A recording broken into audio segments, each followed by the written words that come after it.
All right, for joining us. Thanks so much. Really appreciate it for Group 9, Session 7. You buddy. Woo! So what happened on our last session?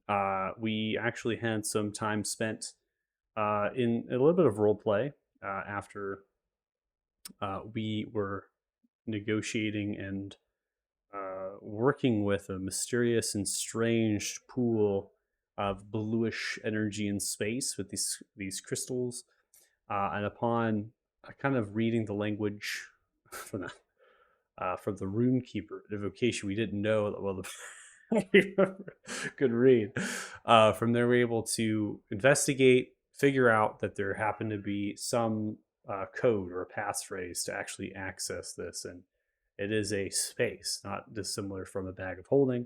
And there was a avatar or some sort of visage that appeared and had this intelligence and communication to be able to respond back with your kind of answers in terms of their questions, and that either A gave access to it or B did not. They were convinced by Lance's need for discovery. That was one of the primary reasons of why they were convinced. And they had, again, that intelligence, even though they seemed to kind of compute answers in a very kind of a systemic way, they were also reading the room, right? They were feeling what everyone was feeling. It was a strange experience indeed. We had 3 items that we got from Kortholok, which bracers of archery, an immovable rod, and a ring of spell storing. A little bit also to Kalan and the actual individual, the miner that was rescued. They had left, right? So Kalan is not with us. That's for Brad, who wasn't playing last session. So they are both gone. And you all decided to kind of spelunk, right? Go further into the depths of this place. You entered the labyrinth of tunnels again and fought another encounter as these creatures, these slug-like creatures, began to kind of come up from the woodwork, pouring into the space.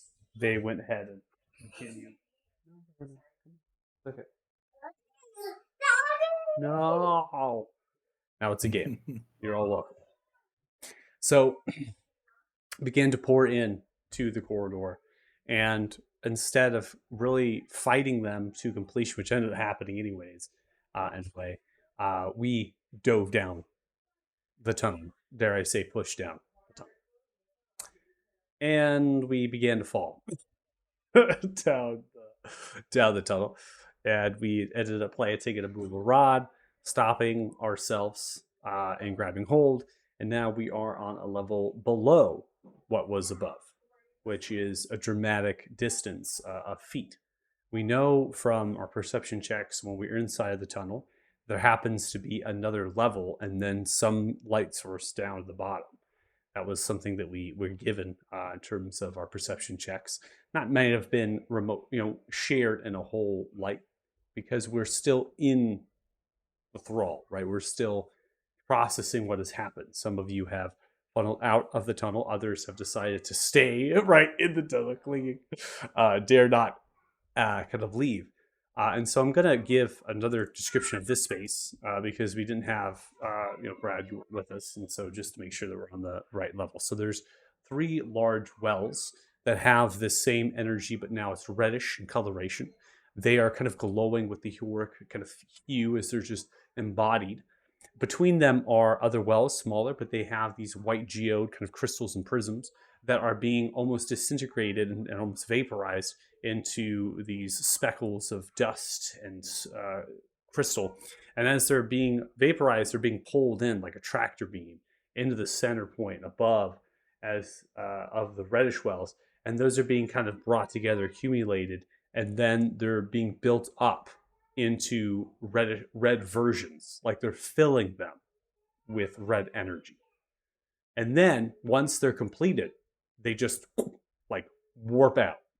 So there's like a teleportation type of kind of effect that happens as they're kind of sucked into space, and they just disappear into wherever. Yeah, you got a hand raised. I see something. Yes.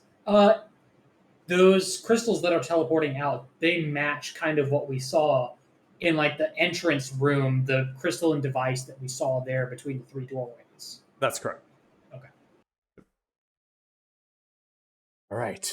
Well, without further ado, we're going to go ahead and get some ambiance of darkish horror music going. This is still a scary place. It is Darkish unpaused. horror music. It's my playlist. Yeah, we're not going to die at all. Don't worry. It's fine. All right, Don't well, worry. I'm I gonna. saved you. You're fine. And see, Sir, I think you and I have different definitions of saved, by the way. Thought we were just diving back down the hole. Yeah, I think Like that you, was. you guys stopped to heal, but then we didn't need that because we leveled. Yeah, I thought it Oh, was yeah, we were- tie everybody off to the rope. Yeah. And we, Yeah, Mhm. and you guys come down after. Mhm. So I'll yeah, go started first. immovable rodding down. I will take the first dip. Do we really First. want the squishiest guy in the party leading this? Yeah, because Well, I mean, if if- for some reason your rod stops working, I'm the only one that can catch everybody. If he's really squishy and he falls, then he won't get hurt, right? Good point. Good point. Got that flubber logic. I'm Love literally the the logic. only thing that can grow big enough to stop this hole if we fall for some reason. Throwing it out there. I mean, I'd be able to save me and 4 others. with Featherfall, that's right. You would now. So I think we're going to just start working our way down with them and the rope to the next one of these things that we saw first, and then I'll come down with the immovable rod once they're all safe. okay. So I think Don, that was so, the plan, right? Okay, so Don's Yeah. going to be the first one down. What's the order after that? I can go next. Okay. I just know that I'm last because I'm going to Yeah. kind of fall with the immovable rod and, Yeah. you know. Hold probably everyone's be- fate in your hands. I'll probably be next to last because I'm still hanging on to it with him. Yeah, you're still hanging on, so you'd be next. That's to true. Lance. But it really just comes down to Lance and Lehman in terms of where you want to be at. So Lehman next after Pip. So Yeah, what sure. we're just jumping in a damn hole. That is Yes. exactly what happened. That's exactly Pretty what happened. much. They shoved Well, they shoved one of yeah. the party members down into the hole who's paralyzed. Yeah, It was triple so wall, it was a good idea or a good thought at the time, but he basically 300 me down the hole. Yeah. Then I became unparalyzed and saved myself with a movable rod. Then everybody else jumped down because we had to get away from slugs that were killing us. So No, we killed the slugs. You Well, ended there up- was still yeah, there was another like group coming. there was another yeah, group that's coming. fair. Yeah, there was Yeah, more. we could have killed Yeah. them too. so then there's I think there's another 2 of these things that we saw with lights coming out of them. That our plan was to work our way to the bottom, was to hit these next 2 and see what's in there as we work our way down. Yeah, Only for one more some had light, background, right? I think there was 2. There was one more entrance and then the bottom. Yeah.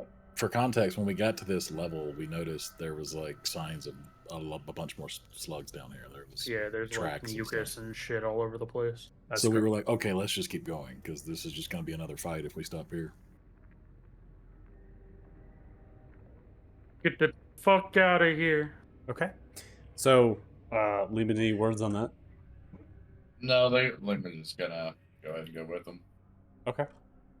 All right. So the order then will be Donlin, Pip, Lehman, Lance, Kane, and Jax.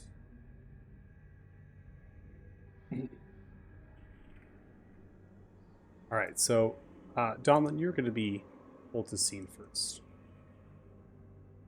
So as you all are now funneling yourselves down, I'm just going to go ahead and place your tokens just kind of stacked on top of themselves here, just inside of the tunnel. And then I pulled you to scene here, Dom. So as you're descending down 120 feet, at this point you're kind of going down the rope, and then you move the rod at a certain point. You know, you're going to have to negotiate. This is 120 feet.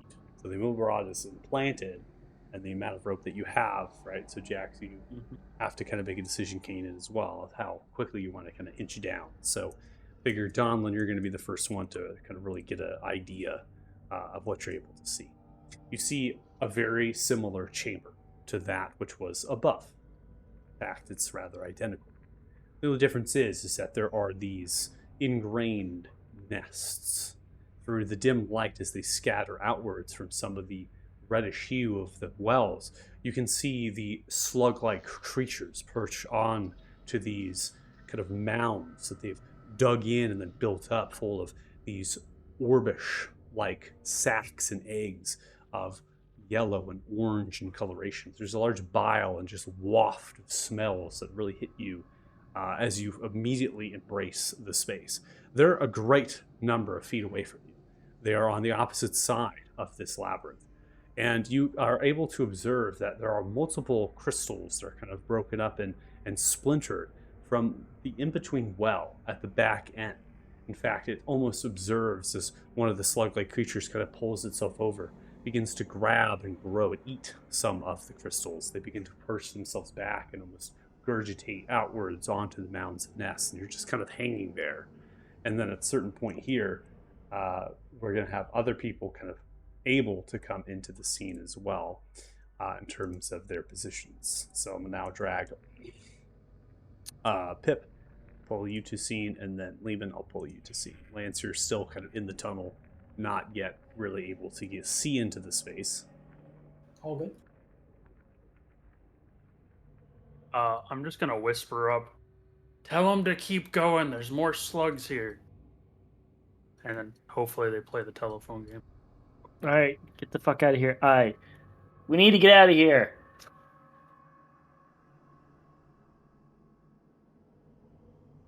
Comes into play now. Jax, you're the one with the movable rod. You don't have enough rope. You're gonna have to let go of the movable rod, and snap everybody down. Why? I wanted the telephone game to come up to me to see what actually came up to me. Oh, that's right. Okay, let's go What ahead and do message? it. What message I got? Yeah, what message are we gonna get here at this telephone game? More slugs. Move along.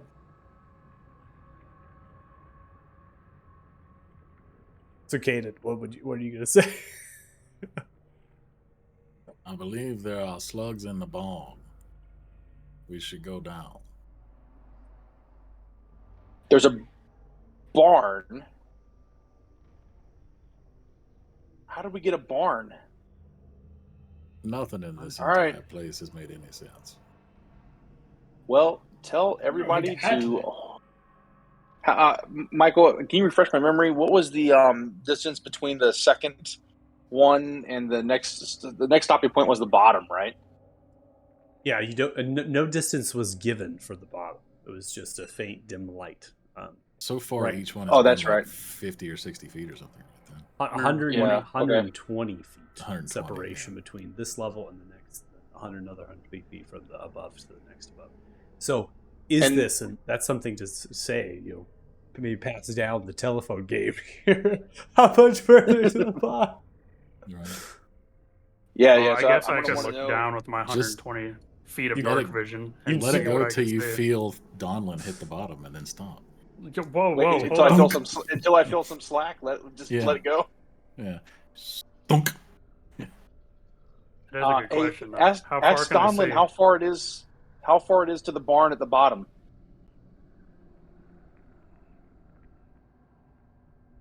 So, Dalin, you get the telephone game coming back to you. You have 120 feet. I don't need a perception roll. You can observe that there is dim light coming off of a series of reddish crystals that extend outwards, and their current is like passing through them and moving. That's what's giving off the light. This is not. This is almost identical to how it was in some of the previous chambers, and that sort of that anti-gravity like effect that emanate outwards. This suggests to you that perhaps it is safe to let go and allow that to take hold. However, you won't have a rope maybe to ascend, which is a problem in itself. That's a foregone problem at this point. I mean, that's going to be a problem either way because if the rod comes down. And we can't leave the rod. Yeah, I think Donlin would just look Rod up is at not Pip. getting left anywhere. He'd look down at the bottom. I'm jumping, and he's just gonna let go of the rope. Little Big's gonna commit. I don't know what he's doing, but he let go. Oh my god. What's this guy trying to do?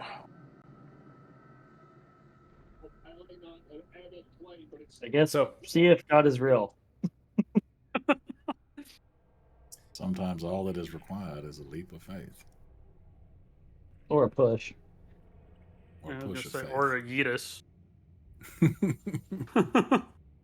I feel like we're going to come up on somebody's going to tell us to choose wisely, and we're definitely not making the wise choice. Huh? We're making great choices here. I don't know what you're talking about. That's the cup of a carpenter. So, Donald, you're just letting go. No one else seems to have requested anything. They're really just kind of staying put and wondering what's going to happen. So, Donald, you're definitely going to be the. We're waiting for the rope. sound. Yeah. I mean, Waiting I- for the crush. Yeah, I mean, I don't think I'm going to let the immovable rod or try to move the immovable rod until I guess you can't hear what happened to Donlin when he let go of the rope. I don't know. So, Donlin, you let go of the rope and you do begin to adrift, falling down in a free fall, picking up speed that actually begins to be suspended about 30 feet inside of the actual tunnel as the reddish crystals in that field almost take hold of your body. That begins to slow your velocity down to next to nothing, and then you just kind of float down like a moonwalk, placing yourselves onto a granite flooring, the same tiling that you've seen, this very unique pattern. The walls are laser etched and smooth. This is, again, very similar. The ceiling height here is roughly 15 feet, and then begins to ramp to 20 feet. You notice there is a small chamber up ahead from the tunnel, a number of feet, and there are purplish prisms that are glowing the same arc that bounces back and forth that liquefied the wall of one of the previous chambers you have been in. Do I see any mucus or slime or like? Roll perception. Does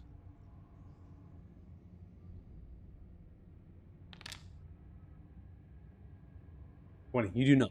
There's no mucus or slime here. all right, cool. I'm gonna look up the tunnel, and I'm gonna try to make as little noise as possible. So I'm actually gonna take my glaive out and just kind of like bang it on the wall for him.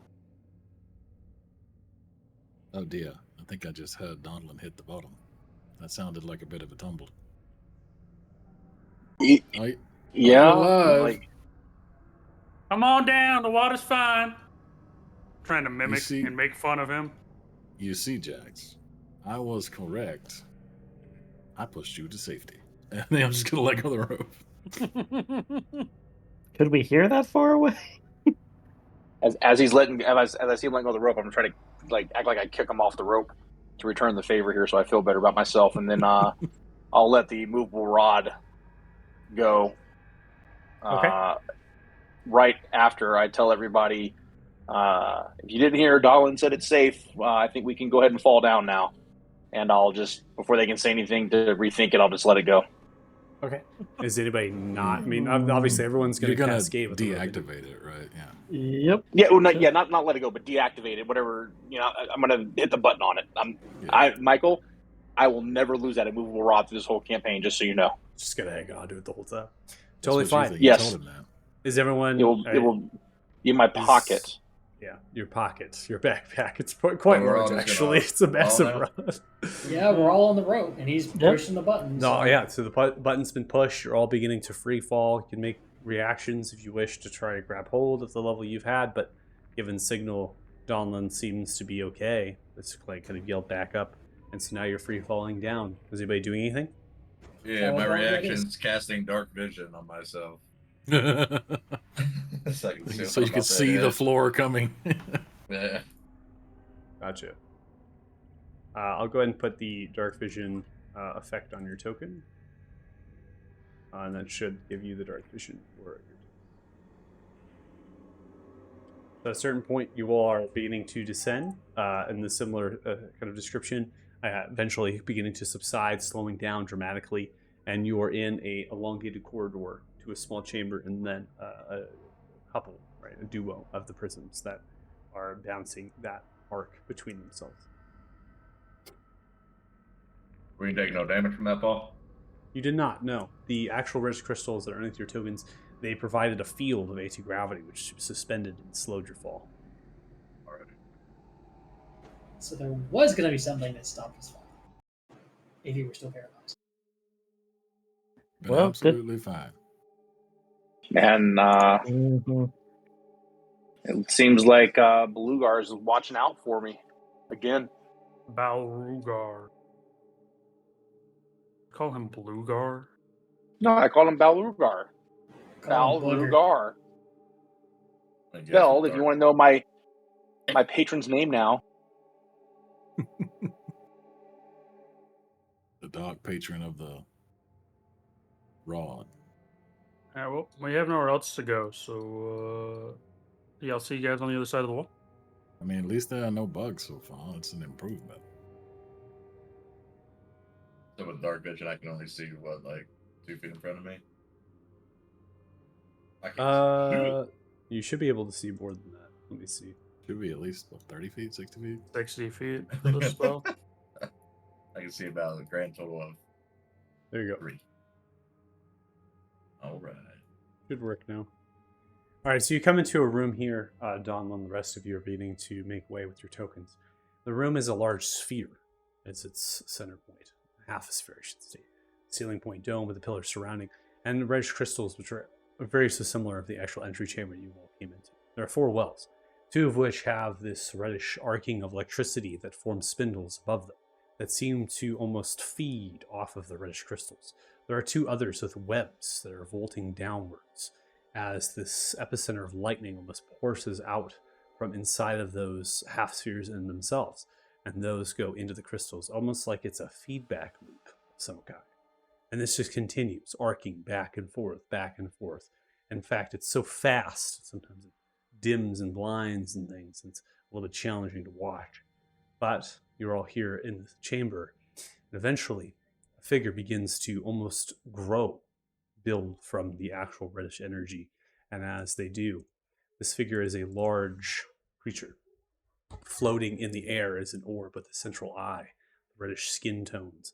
It has large teeth formed into a mouth and many different eye tentacles. But those are actually missing. In fact, it only has a handful of what you would remind as what this creature used to have. And these eye tentacles and certain scars across its weathered flesh, some of it's slightly old and decayed and frayed. It begins to hover, almost in response to the wall liquefying as it's built up from the reddish energy. And it stares at all of you with a large central eye. You guys think this one's as rude as the blue one? Say that out loud. He just appreciated a good engineer scientist. The last one did not care for me too much. Perhaps someone else should be the one to initiate this conversation. Maybe Science Boy. Oh man. What the fuck is science again, by the way? It's a devoted study Like- of alchemical. I believe it's like magic for nerds.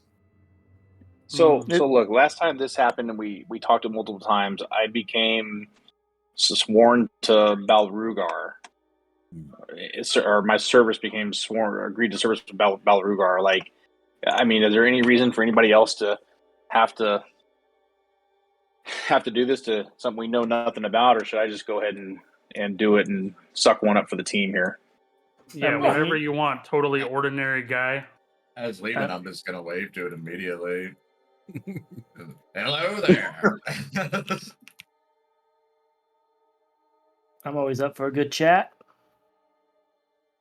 So as Alright. as you look towards it, it seems to teleport to the reddish space as it fills into the other Oh, dear. space. Just kind of warps itself and continues to look and move. Well, that's convenient. I'm going Hello. to point my glaive at it. Feel So threat. as you point the hello. glaive at it, looks towards your glaive. How pathetic. I'm sorry. Seem to have caught us off guard a little bit. You are. I've caught you all off guard. I'm I've surprised. introduced myself. I mean, there's a lot of weird things here. I just trying to look to. Do you have a name by chance? You have made it all the way down here. And you are surprised. Honestly, Well, I mean, to not be really. fair, Eye closes. to be you fair, shake I your was head. kicked off. Oh shit. This is my chamber. You're- You are in my lair. Do you have food for these young travelers? Should we not be here? There is no food that you all eat. I am Balrugar. Hey, it's your daddy. Hey, it's your master. What So, a patron. what a coincidence! I am somehow sworn in service to you. You are sworn in service to me. Well, that's what common. that's what the guy said up top anyway when we got some items from him. The blue one. You interacted with our astral space, known as Corporal. Met the requirements. The items were given to you. That space had more magical artifacts and tomes than any other in existence. So you're saying we missed out on some stuff? You did not. He said it was quite empty by the time we got there, so I'm quite happy with what we did get from him. Quite generous. So, I mean, I'm not going to lie to you about Rugar. I don't know how long you've been down here or what's going on, but I don't really know much about you. I haven't heard much about you. You want to, like, you got what exactly is it that you say you do here? See the creature smile, looking from left to right. Our eye just studies.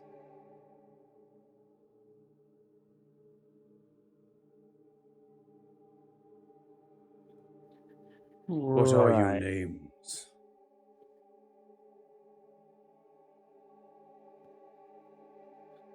Well, What's I in the guess I'll name? start. I'm Jax, and I'll look to my right. What is in the name? You know, like you want to know what you can call me? Like what? I want to know the name that was given to you upon your birth. Oh, yeah, yeah. Um, the name. Why Hmm. is this so difficult for you?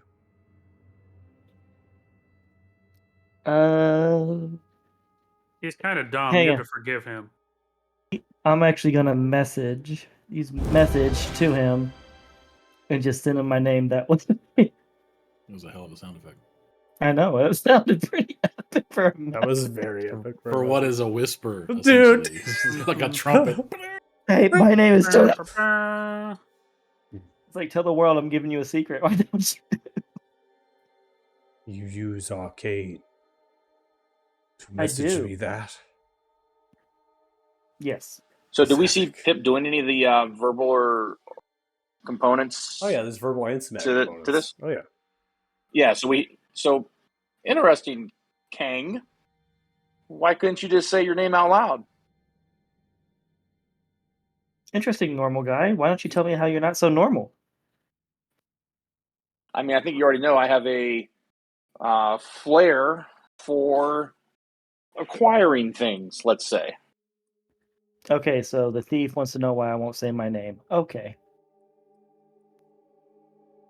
I mean, you say thief. I say I acquire things for people that need or want them. Not necessarily stealing, but could be information. Look, I this just isn't. I acquire have not valuable waited things. for thousands of years to have you all bicker and debacle amongst yourselves about a pathetic name. Thank you, sir. I am sorry to put you through that. Next Shut person, your please. mouth. Oh, it's tiring. Rude. I like this guy. He's straight to the point. Please. Without any Donlin. other words, Donlin.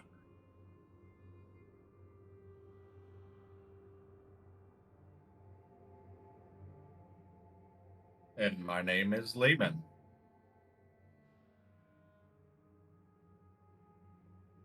I'm called Kanan.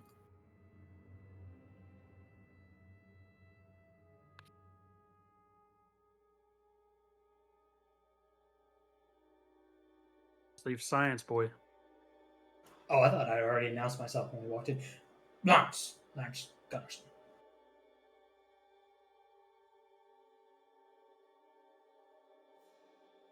You know what it is to be chosen.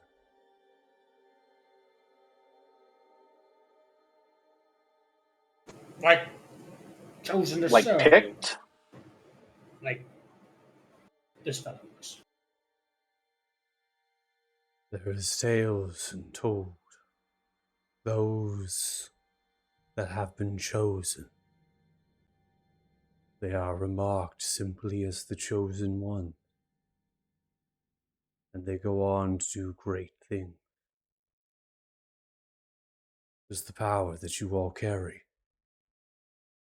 But there is something you all have.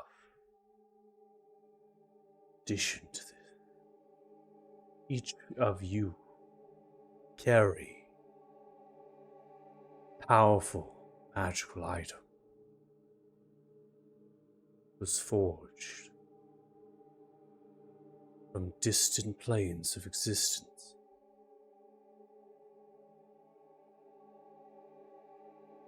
I am known as Zylok. Creatures that are built from the very fabric of the arcane. You harness, absorb, and manipulate it. There was one that had came here, known as Damodar.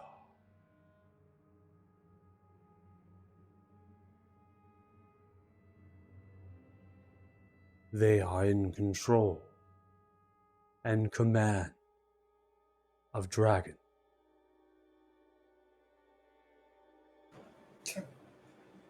Didn't we hear of it? Damodar from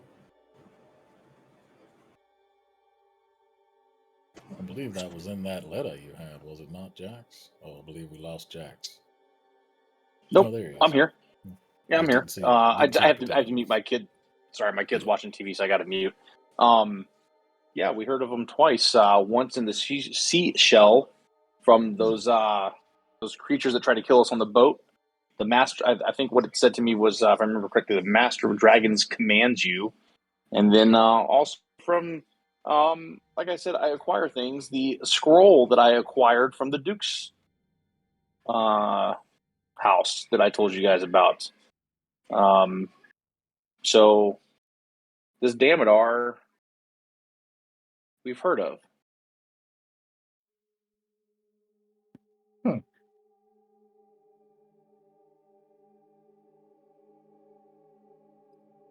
Damodar had came to my lair and has won the allegiance of many of my spawn. Long ago, I had built this labyrinth to make more of my kind.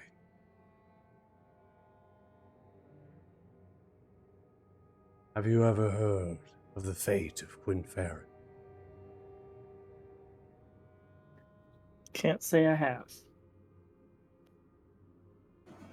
I can make some sort of check relating to that, but I don't think from my backstory I have. Make a check if you want, history check, you wish. You. Yeah, why not?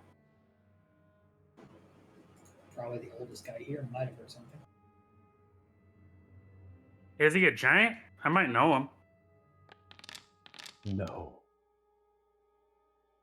19. Quinferin is a wizard of old, once a wizard of old at the Wizard's Keep. Oh, I seem to recall the gnomish wizard, the gnomish spellcasters talking a bit of them, perhaps in the library.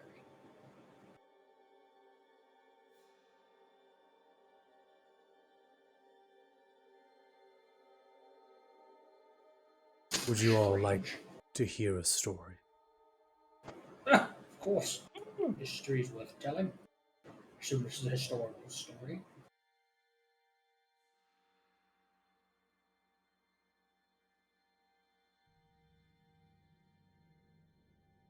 Quinferin, a wizard of old, united along with the other. Magello, Maldrin, Willen, and Wren were brought together to slay great elder red worm known as Berry Thu, that was left unchecked after the fall of Askuj and the disappearance of Zalrog, and the hiding and the shame of Trezgar.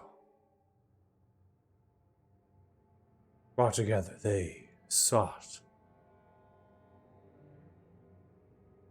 individuals with the blood of dragon, but far diluted to manifest them as the great old draconian sorcerer. They called them Knights of Beer. The island that the Wizard's Keep was held upon was built inside of Mount Dramar. When Farron, after the slaying of Berry Thu,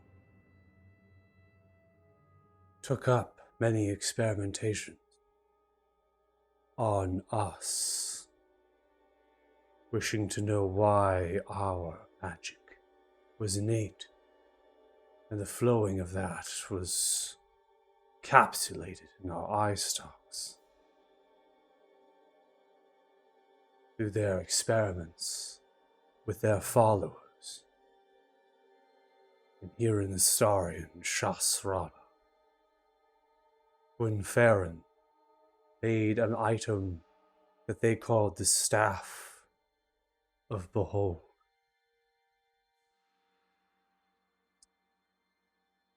The staff was a weapon unlike any other.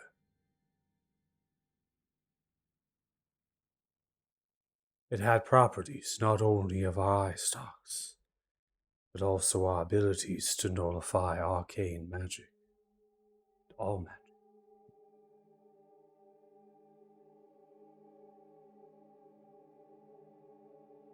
I reached out to other Zalrog as an elder of my kind. I met with my cousin, Xanathar, and from there, we teleported and broke through the glyphs and walls of the Wizard's Keep, and laid waste to the dungeon. We slaughtered countless.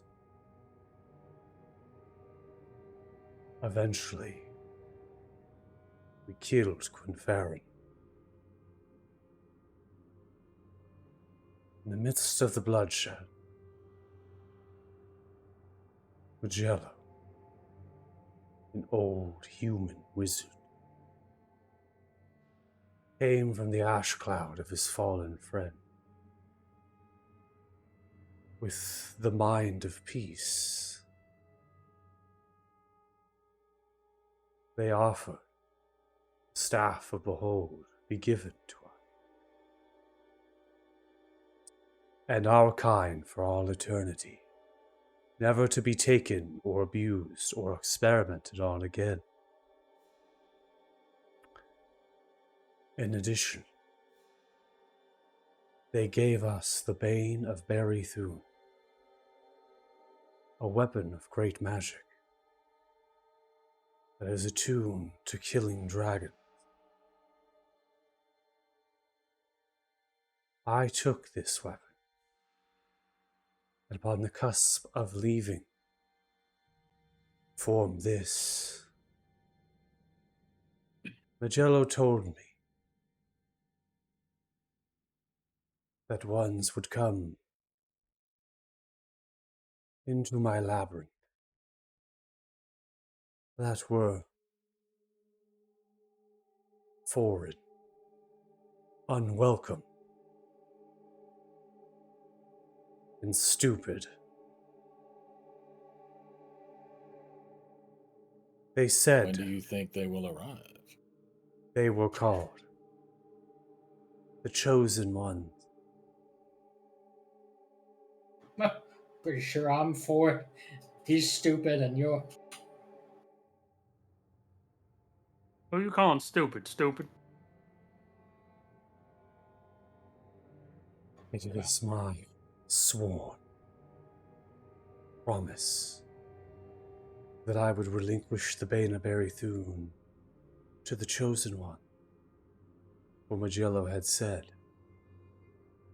they would have great use of it in a time that even I would agree. So here we are, on the cusp of change. I have no kin, none of my spawn.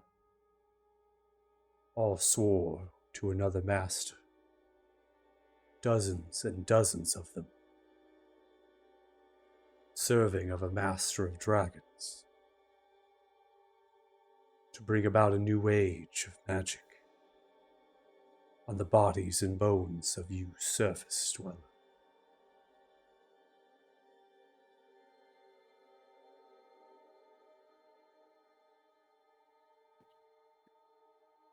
A new age of magic. And what are you looking for in these chosen ones?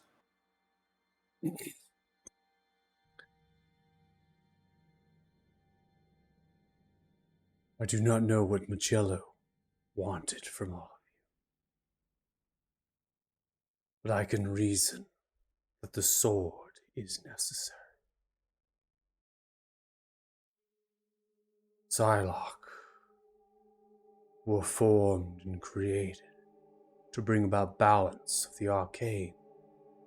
The prime material plane was at a tipping point. One of our eternal enemies have always been dragon.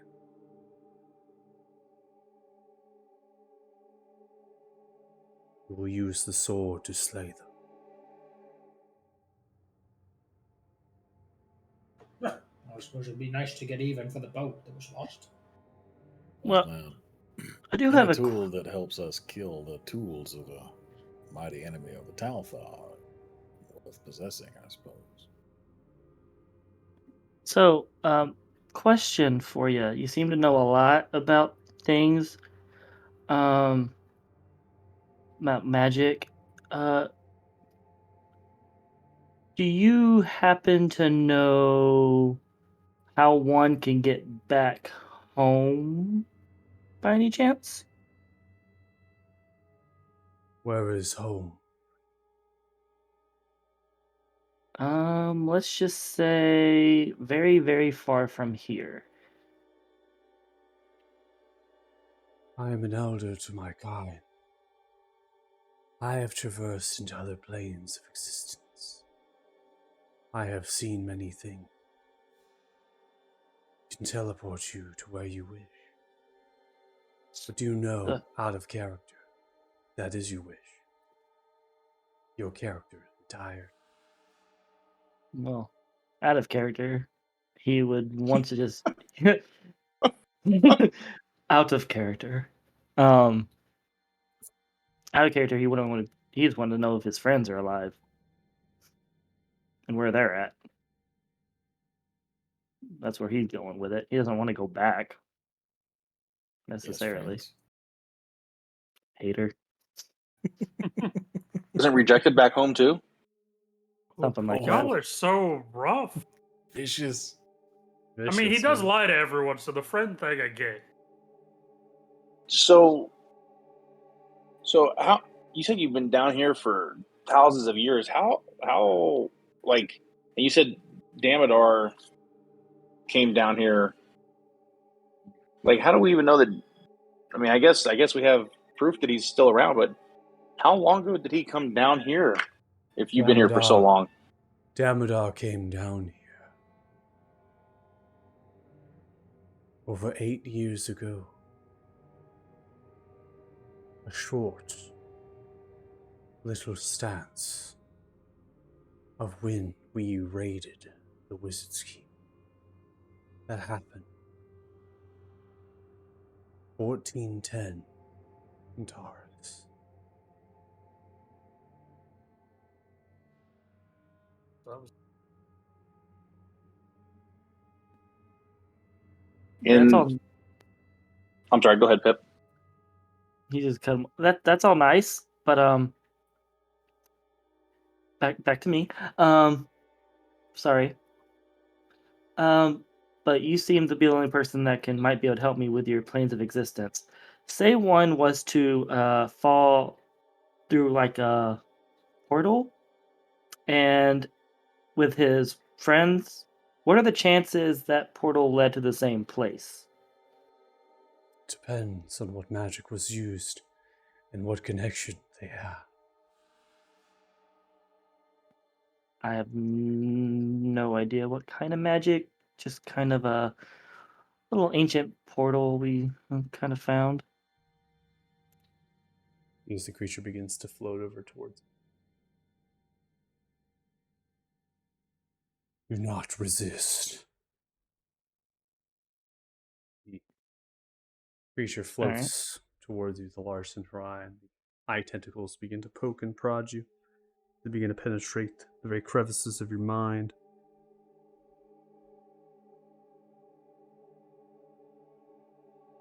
Seen this on the website.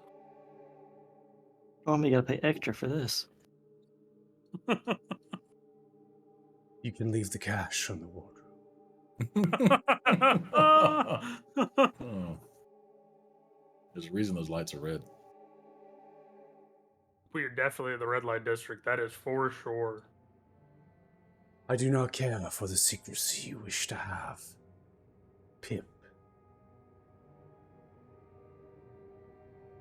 It would seem There it is. that your memories come from a different time.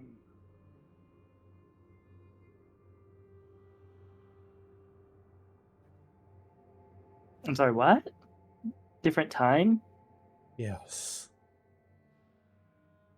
Not only in this world are there other planes of existence, but there was a moment that my kind have studied that created and formed many other timelines.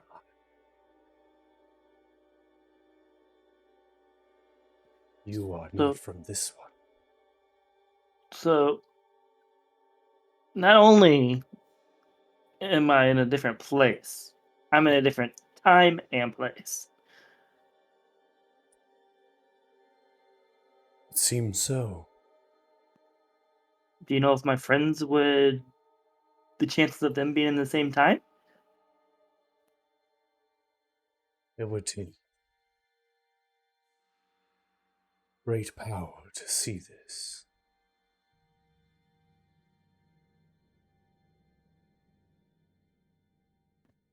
What great power.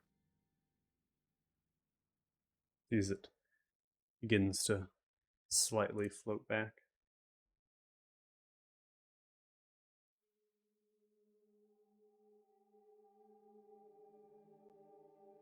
It's not just intelligence that I have, but it is also wisdom.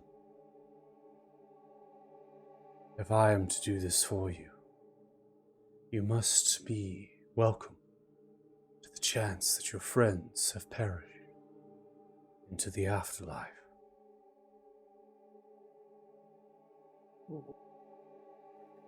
I mean, it's not the ideal, but knowing is better than not knowing, I suppose. What I have seen in your mind is one I have seen in timelines that do not exist anymore.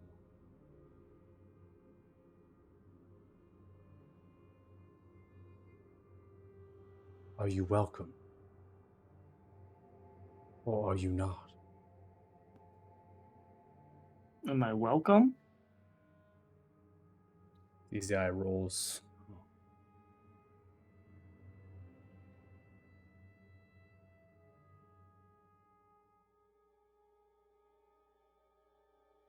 Do you wish to know? Or do you not? I do.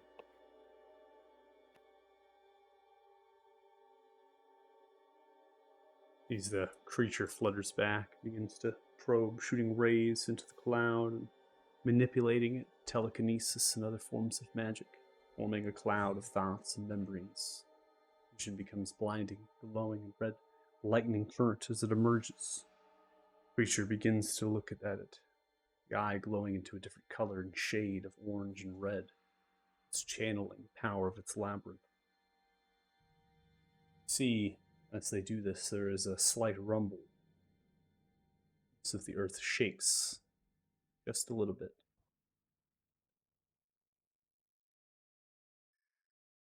You see as the vivid imagery eventually begins to subside. After a short period of several minutes, the creature then floats back through and looks at you.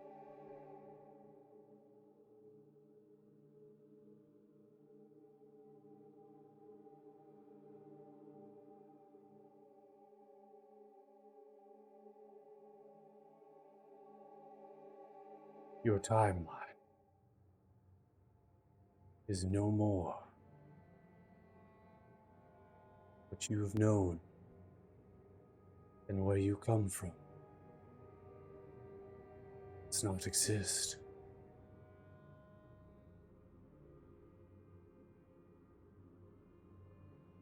It would seem that you have been spared. Someone.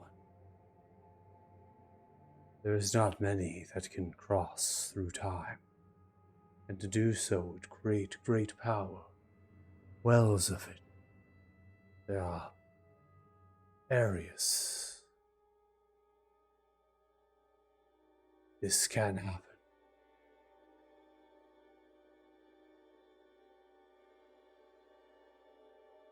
So hold up. What do you mean it's gone? Like, never existed or ceased to exist? What? As Pip is seriously confused. Like, basically, he's just standing, like, The minds trying to. cannot comprehend.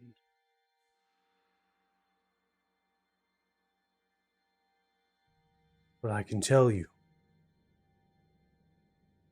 is that the memories of your timeline are fleeting.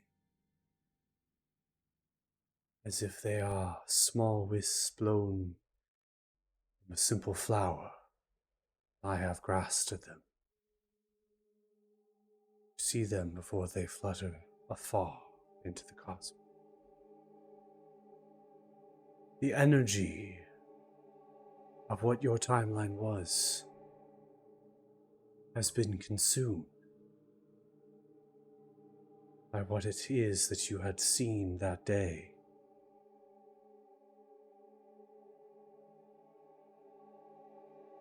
I do not know what this is, and I cannot see it.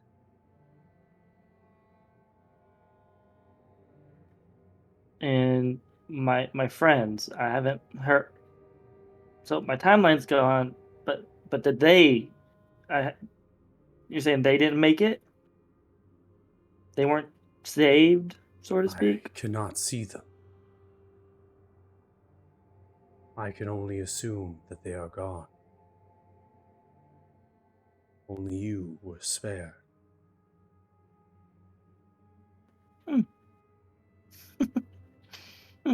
Okay. Okay. Mm-hmm. Pip, I'm so sorry. That's horrible to find out. Just a bit of a knowledge bomb. It definitely is a mood killer. Yep. I'll say that.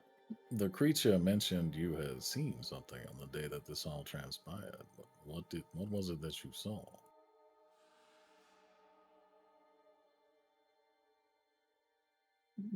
You know, portal, earthquake. I don't know right now. Just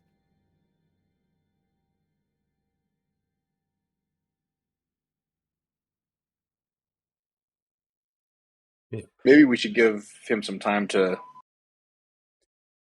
I don't know, digest this information. Oh, It's Has The to rest of be. you from different times? I don't know. Are you from a different time? I mean, we were all born in a different time, but I suspect that most of us arrived here in a linear fashion. I am of this realm. I mean, that's true. I guess he probably wasn't even born technically, was he? I was created. Hmm. Interesting. Out of curiosity, did I go forward or backward in time? Trying to Time. process this. It's a fickle thing. Relation to our time. It was synchronous.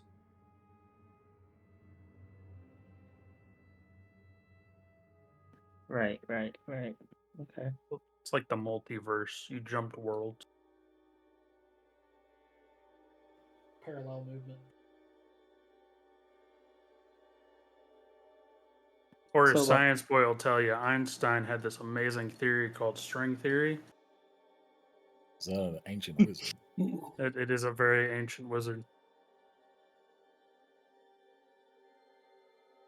I'm just gonna go over here for a bit. Let you guys. Would Thank that mean, you. is there another Pip in this world? And does the world explode if they meet each other? Does You he must call himself remember Kang? that there are many worlds in the prime material plane beyond this one. It would stand to reason that Pip is also from another world. It's difficult to tell. Picking up small wisps of the time. It could take a millennia to figure it out. You must also have hope. There are many that are shrouded in the look of others through means of magic. Friends could simply be as protected as they are dead. We would know. We would not know either way. So you're telling me there's a chance? Power of magic. There is always a chance.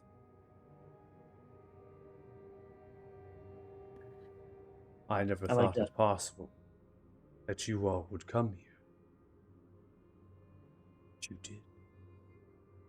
It seems building a tunnel to the surface was worthwhile.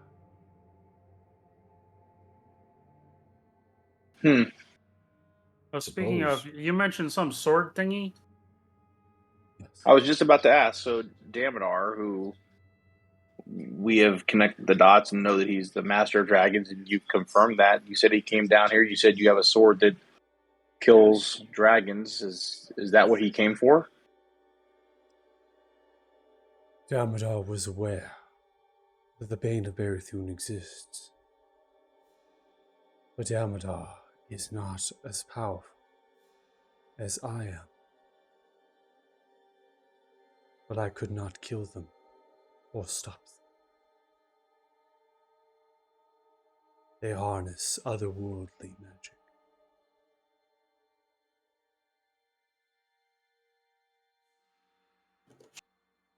It seems that we are opposed in a great many ways.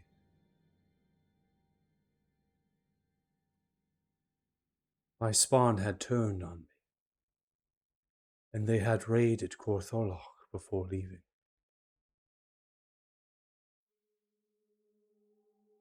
Leaving little items, the items you all have taken.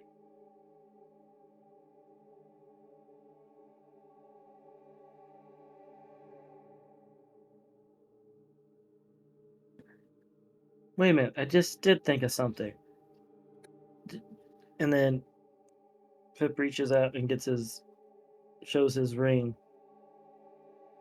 What is this?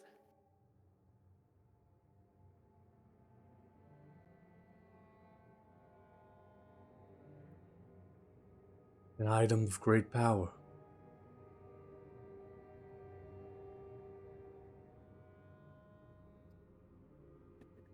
I'm remembering someone gave it to me before everything went black. What? Was given to you for a reason.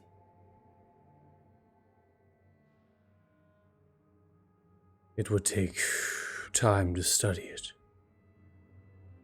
And get through the barriers.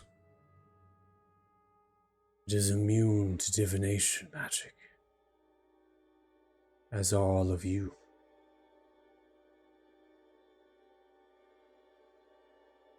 This is why it is difficult to penetrate into your minds.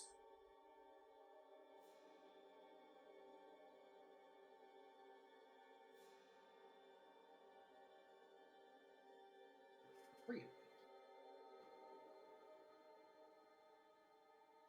Can I get a look at the ring he's showing? You want to describe it, Pip? Yeah, I'm reading. Or Right. is he showing it to all of us or just? It Well, I'm sounds just like kind of you're holding just it up. out. Yeah, holding it up. Basically, it's nothing. It's just a silver ring with a white gemstone.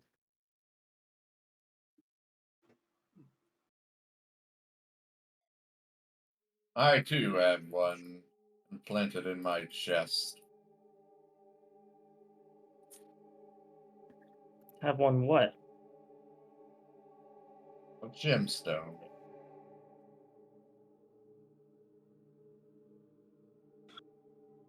What color is yours? Is it white as well? Mine is silver.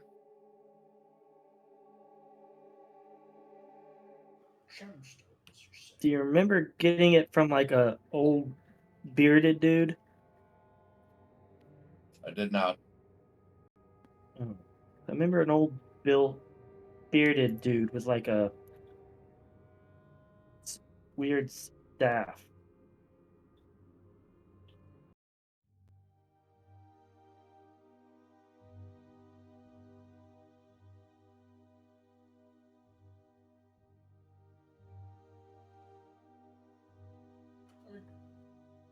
I have something similar, but mine was not given to me.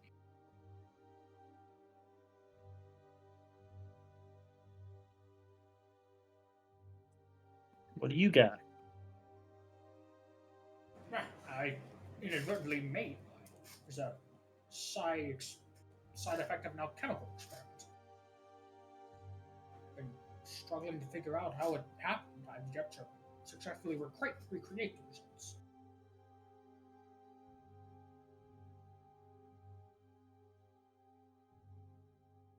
So you got a gems thing similar from an experiment? Yeah, I pull it out and hold it up, and it is a gold stone-like object. Hasn't been Okay. mounted or anything. It's just loose in his inventory. Oh.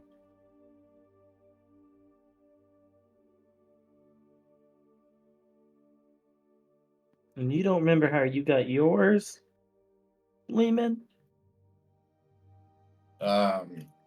Mine was given to me by Zarkan, a mage I was once sent to destroy and then befriended. Did he have a weird staff and a beard? He was an elf.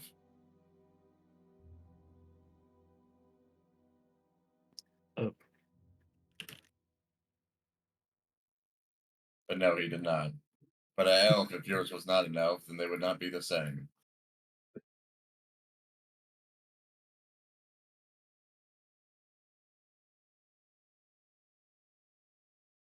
Donald will dig in his pockets and pull out a green gemstone and just kind of like hold it out, looking at everyone else's.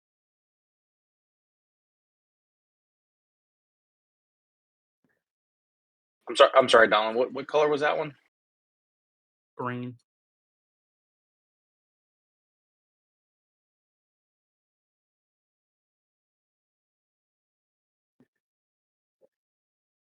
Was I literally sent across timeline and my whole thing destroyed just to be here? I do not believe your timeline was destroyed for you to be here.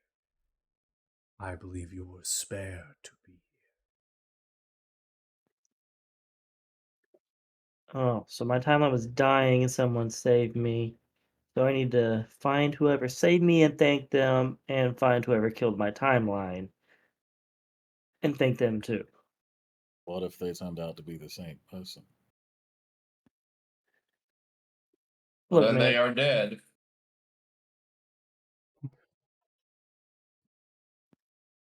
Fair reaction, honestly.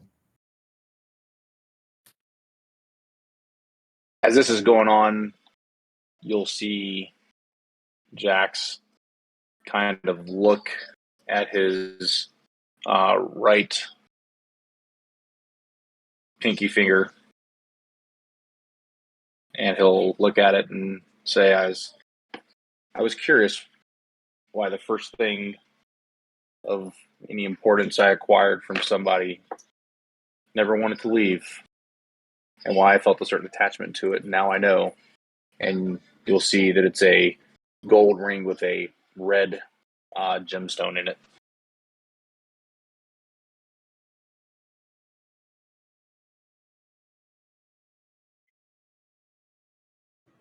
Seems like we all have something in one of these strange gems. what about you, oh holiness? I have not ever possessed anything of that sort to my knowledge.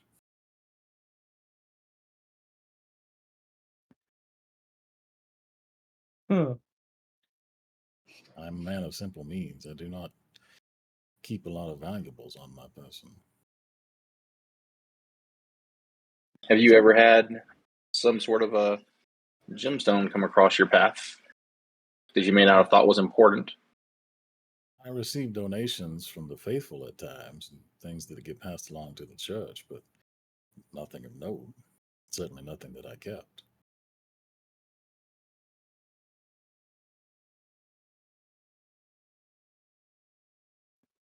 Interesting.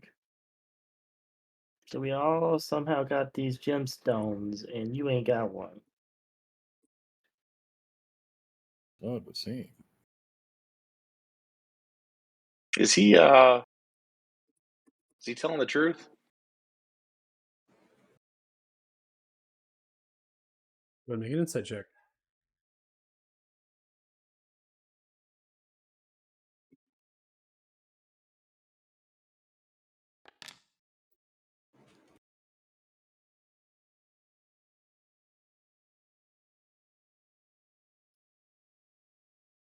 I think what you will understand is that Kanan is quite reserved with their composure and their posture.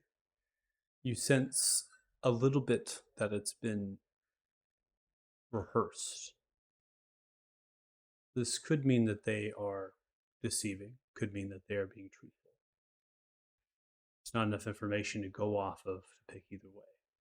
Just know that it's difficult to read them, and that there is a little bit that would state something is amiss.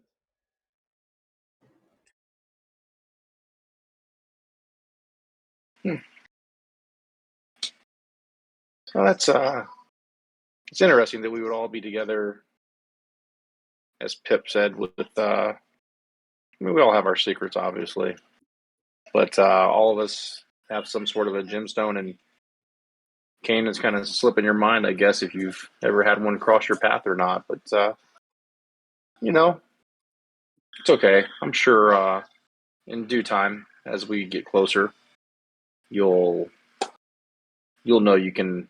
At this point, I guess, with what my buddy over here is saying, trust us so that we can stop what Damodar's plans are. If he simply has not one, then we just leave him here. I Maybe he just suppose if- hasn't got his yet. Why yeah, you if guys I- so rude? If I ever need one, then I imagine Pillow will provide, as he always has done. Or Thrym. Thrym may provide too. I mean, that's true. Balruga here saved my life by providing items to me. Well, technically, I saved your life, but it's all right. I mean, technically, you pushed me off the edge. Let's not beat around the bush here. And Who there saved was your a life? safety net at the bottom. Yes, You You are saved You welcome. yeeted your me. own life. Do not take credit for your own doing and your own intelligence. I mean, so you're right. My thinking in a time of need saved my life. However, if it wouldn't have been for the items that were provided in your name, then I wouldn't have been able to do that and think like that. So If I was I want to. some sort of fallen angel or creature born of the celestials, I might appreciate such flattery. But I will state again, never discredit your own wit. Own it. Harness it.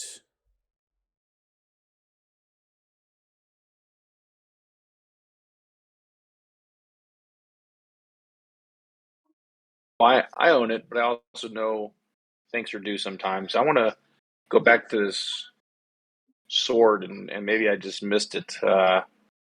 But did your bond that betrayed you and or Damodar actually get a hold of this sword when they raided everything, or did you keep it somewhere else, hidden to everybody? And is it something that we might be able to have now to take with us for this fight? I would have not spoken it to you if it was taken. I have kept it safe. It is to be bestowed to you. You see as the eye tentacles begin to whirl, channeling a portal of sorts, begin to glow purplish in energy, and out floating with telekinesis is a sword. An intimidating two-handed blade that is over 5 feet long and about 4 inches wide. It has a folder that extends the length of the blade engraved with a dragon. The pommel is wrapped in red draconic scales, and the hilt is as 2 dragon horns sprouting from its sides. The pommel is a large curved dragon tooth honed down. The blade appears light, even though it is heavy in terms of its size, but it floats with ease. Elrigar looks towards all of you as it floats nearby them. To whom will I give this? I don't think Pips could wield that sword, Probably Holy Roller over here. but if he could, he would master it. Oh, see, Um, the sword requires no proficiency to be used. Oh, in that case, just saying, guys. Universe destroyed, timeline difference. I think I'm the one that deserved the thing to kill the person who did that, or might have did that. Just throwing that out there.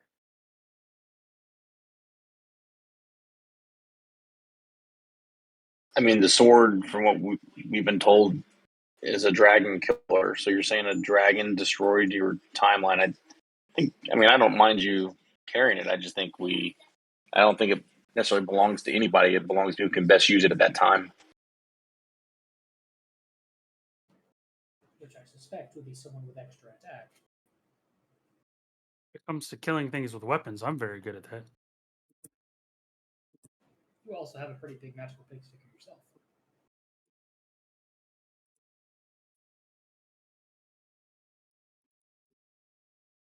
Would you like me to take I don't it think it's then? something we have to. I was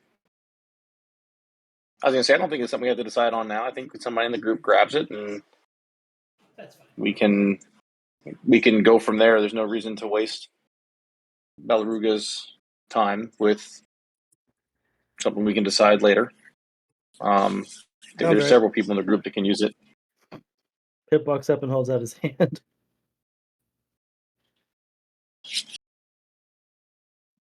I don't know if he can just grab it if it's just loading in As the the. telekinesis begins to move the sword into possession, moves it horizontally and floats it down to your hand. Weapon requires, again, no proficiency, still a strength-based weapon because it is a great sword by base, and it requires no attunement. The weapon is a magical item. It is an artifact. It has +3 to its attack rolls and +3 to its damage, and it does 3d6 psychic damage to dragons and dragon types. Blade is light, almost like a feather. Hold it up into the air. It seems to have a ring or a whistle to it at all times.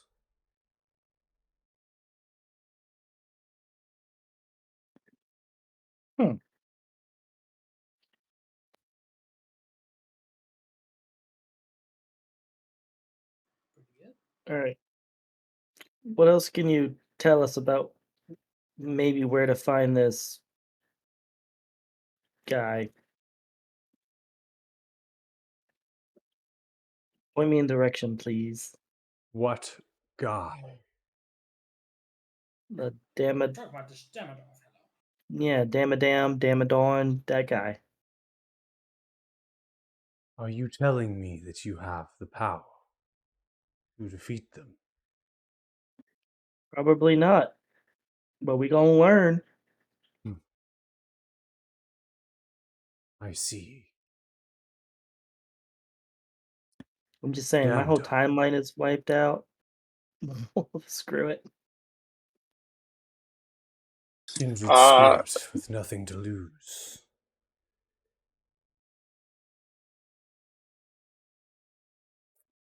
Saying, Jax? I was just gonna tell Belarugan not to worry about Pip and going after Damodar right now. I think he's just a little shooken from finding out his entire existence on his timeline is gone. So we'll take care of him as a group. Damodar, the master of dragons, laid siege to the Wizard's Keep 9 years ago. The keep has formidable defenses, both natural and magical. It still stands in some regard. And the forces of this dragon army wage against the might of the Talthars and the Temerian Republic in the far south of this continent. It would stand to reason that Damodar, the Master of Dragons, has made home in the Wizard's Keep on the Isle of Beer.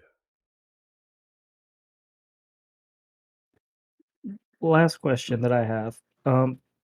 Regarding what's going on above in the mine and the Duke. Do you know anything about that? I do not. Okay.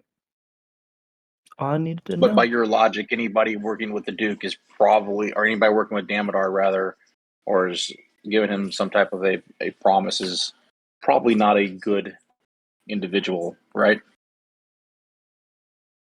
Morality is a scale and a balance that my kind does not heed to. Our actions are often met with the title of evil by your kind.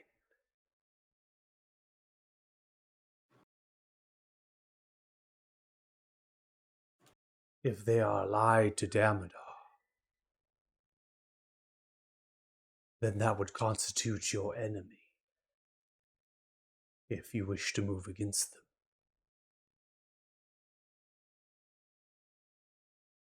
them. All right. So have a chat with the Duke.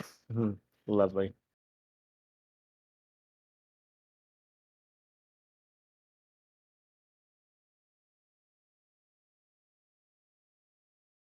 Is there any other questions you have for me?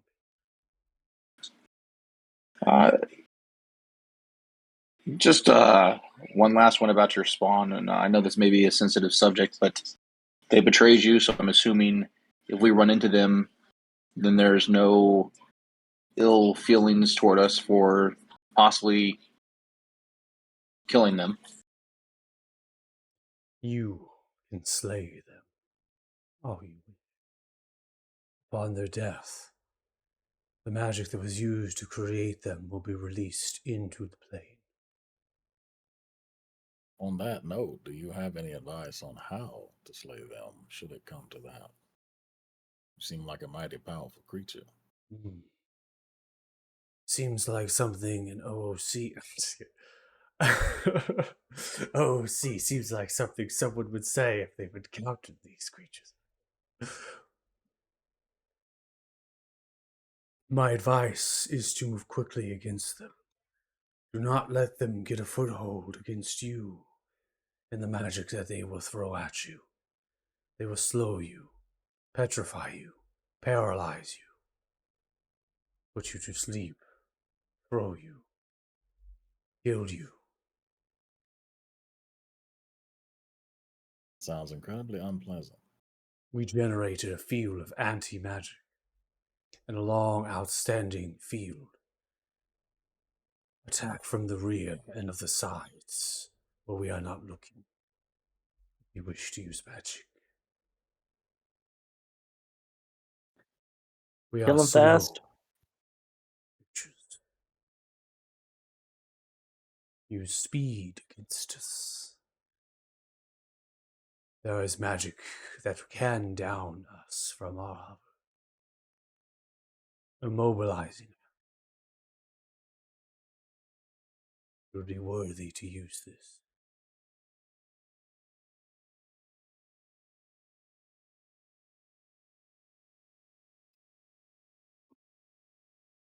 One last question about items you discussed. You discussed the staff of Behold, and you said that was one of the things that Magellan provided to you guys, along with the sword you just provided us. No, As I believe that was the weapon made out of pieces of his kinfolk. right, but he said Magellan gave it to him. I could I swear never that's what I said- heard. Maybe I'm wrong.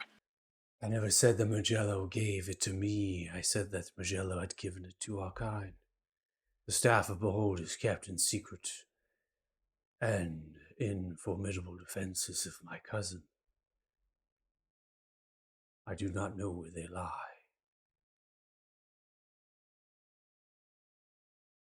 Okay.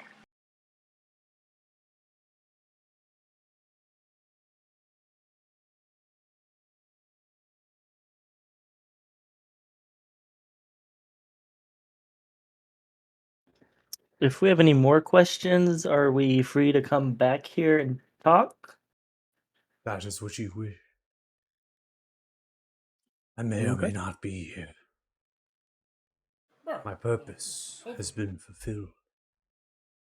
On that note, I mean, it wasn't particularly difficult to get down here aside from the infestation up there, but how do we get out? Oh. I will take you back to your place. It looks towards Pip after looking through the mind. Higher up. Into this Elise.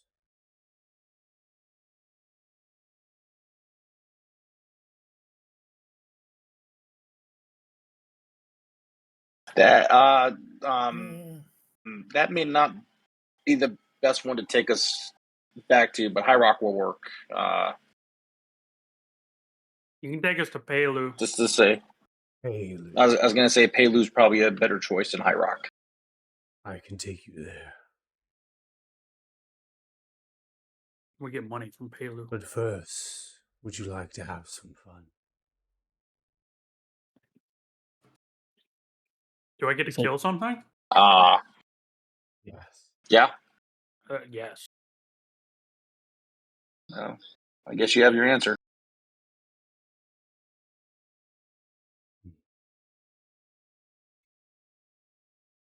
See, as the creature begins to move closer, probing the eye stalks from left to right. Gather, please.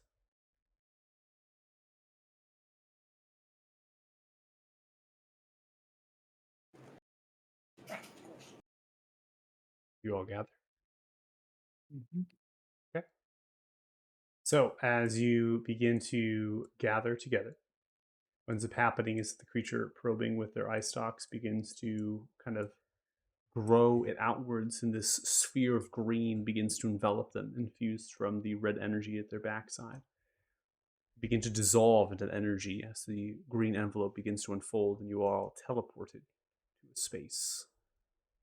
Very similar level that some of you were able to perceive as you descended. Creature emerges, the insectoids all around in their nest. A Rugar hovers, smiling from the face.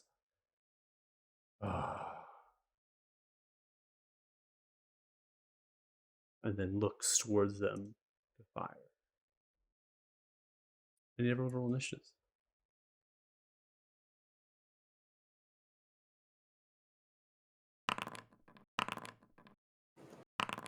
Oh, let's see here.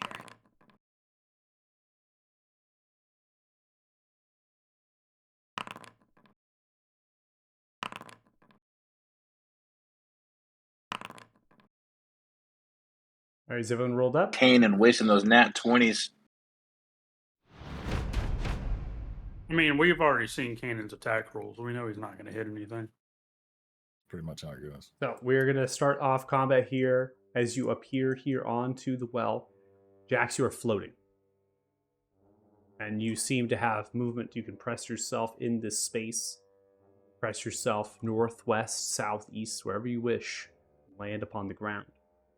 The Rugar hovering there is beginning to power up their eye rays. Few of them that they have. Looking to the creatures, they are surprised. They have advantage on your first attack. It's unpaused. All right, so I'm going to push to the creature to the north here. And I'm going to take a dagger attack against it. Okay. Oh, I forgot to hold down advantage. I apologize. I'll just roll another d20. Okay.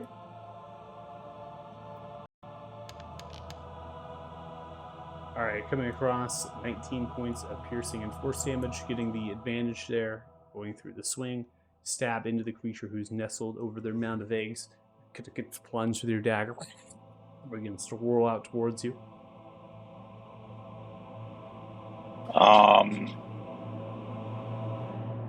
And I will take, I move 15 feet to get there. I'll take the disengage bonus Okay. action here and move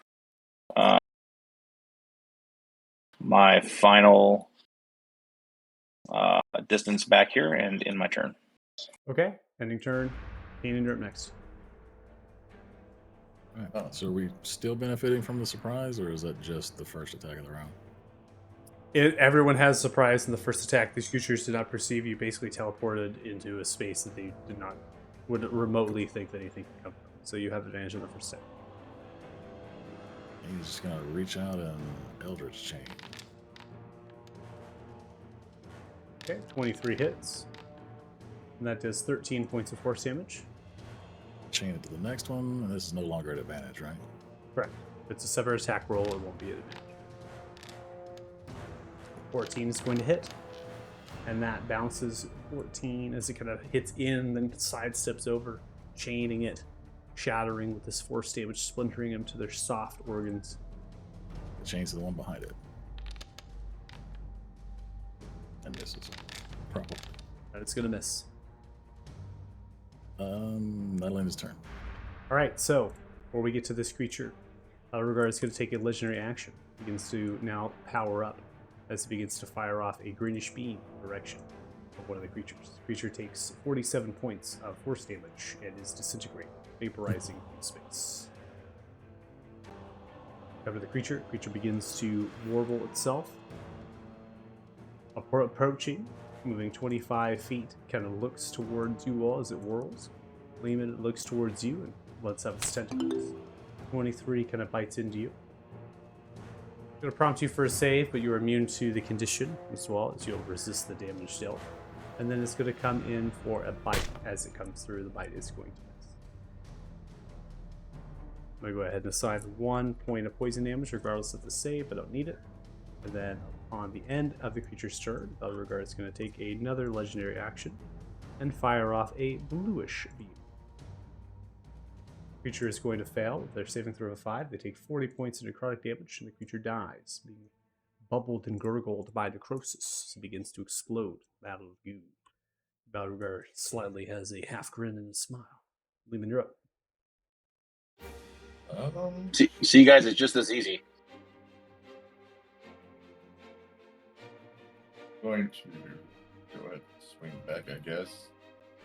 Okay. This whole gray screen's kind of got me screwed up here. Oh, you got a gray screen on load? No, it's. I think it's the dark it's- vision. Yeah, the dark vision. Oh, yep. Yeah, that's a hard one.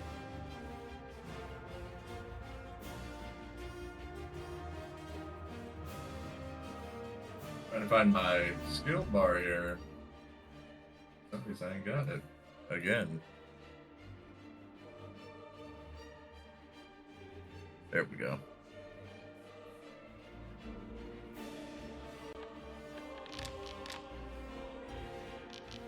Seventeen hits. It does 8 points of slashing damage. And swing again. Okay. Come across your next swing.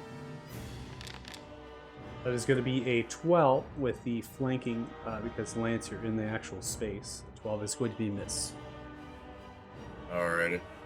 I guess my it's yeah.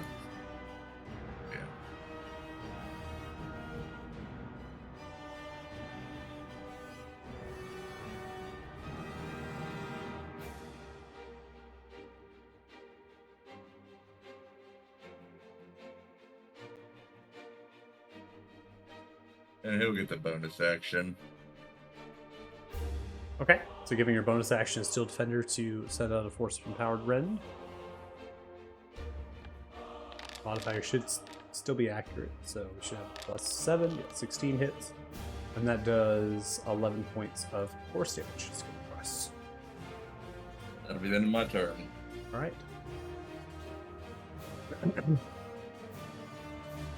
Alright, so at the end of your turn, Elregard is going to take another legendary action. Fires off a reddish beam. It's going to deal 54 points of necrotic damage. Lehman, the same one you just attacked, is now bubbled and exploded from the necrosis damage as it explodes in the center point. It's just going to implodes it as the creature gets vaporized. Blood creature begins to whirl itself, making its distance here. This is a dash action. Comes out to your side here, Pit. You're kind of floating in space. We now come to Balroggar.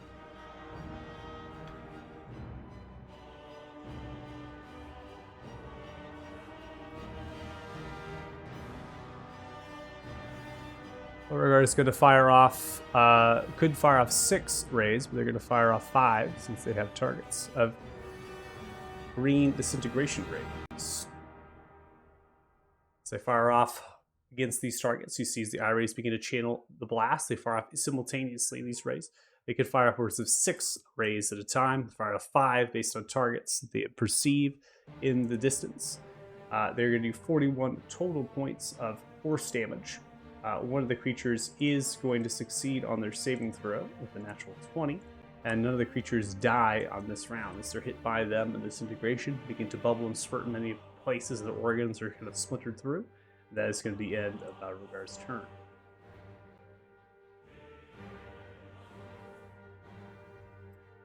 You hear more slithering and movement from creatures coming from the north and of the south. Lance, you're up next. Okay. I'm going to step to the southwest and wind up a swing and a sling and throw it at the guy to my east. Okay.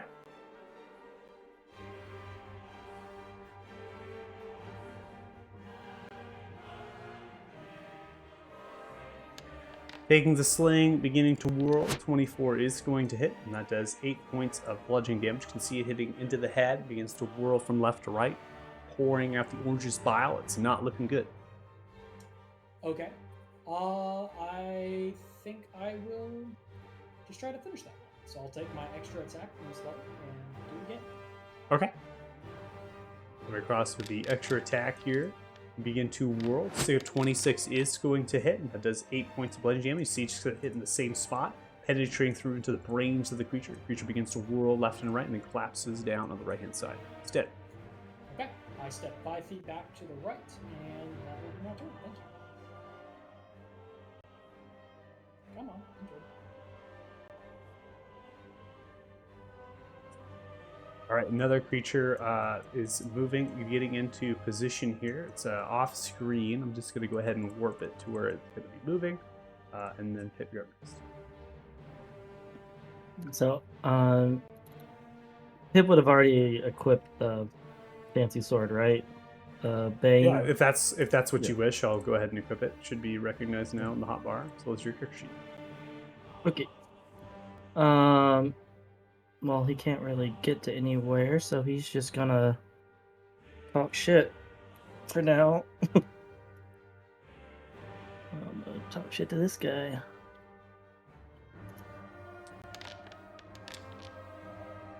All right, creature's going to fail with a 4. It takes 5 points of psychic damage.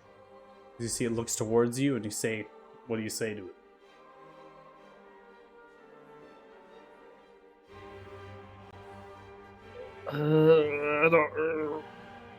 I'm going to kill you and everyone you love just because I can.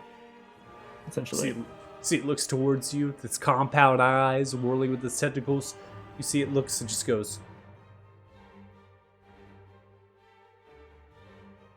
Making its head violently no. And that will be my turn. Ending turn. Moving a creature into position here. Just removing creatures as they come.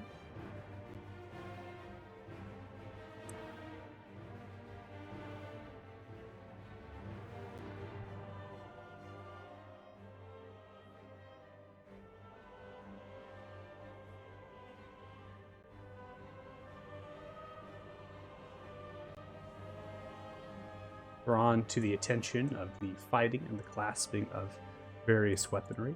They're all beginning to kind of funnel themselves, getting into space here. This creature begins to pull itself at the back end of the nest and is going to make its way to here. Slowly and surely begins to crawl forward. Burger is going to take another legendary action as it targets one of the creatures that had saved and begins to fire off a reddish beam in its location. Deals 36 points of necrotic damage. Creature seems to still be alive. Donlin, you're up next. All right. Yep, we are going to bonus action Giant's Might. And then we're going to move for 30 feet over all the dead bodies. And we're going to start swinging the glaive. Okay, coming across with a swing. 19 is going to hit. It does 20 points of slashing damage. You cut into the head of the creature, splintering down into the ground. Squishes in, and it's dead. Awesome. An extra attack on the one next to it. Across the extra attack, 21 will hit. And that is going to deal 10 points of slashing damage. See, kind of cutting through the gullet of the creature. Creature now whirling itself towards you. And it seems quite terrified, leaning profusely over its eggs. Still alive, though. Yeah, I'm actually going to. That was all my movement. So yeah, I'll just end my turn here. All right, ending turn. We'll be moving more creatures as they funnel into the space. Let's get the entire movement speed there.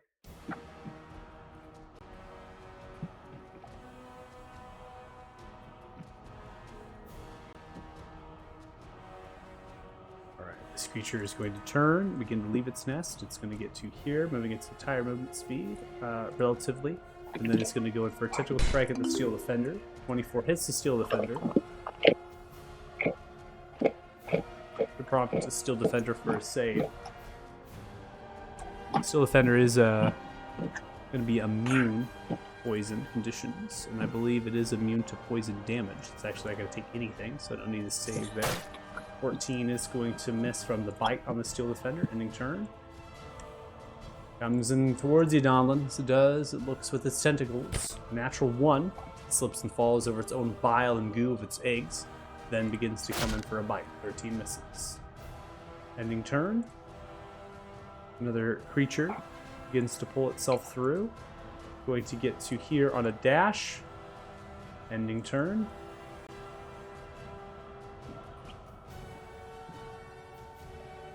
So you can hear the sounds of the skirting of these creatures as they're filling into space. There is a hell of a lot of them. There's a nest, so they're all kind of whirling themselves to the commotion of the sounds of the craziness that has erupted. They're all pulling themselves, trying to get closer and closer and closer to defend.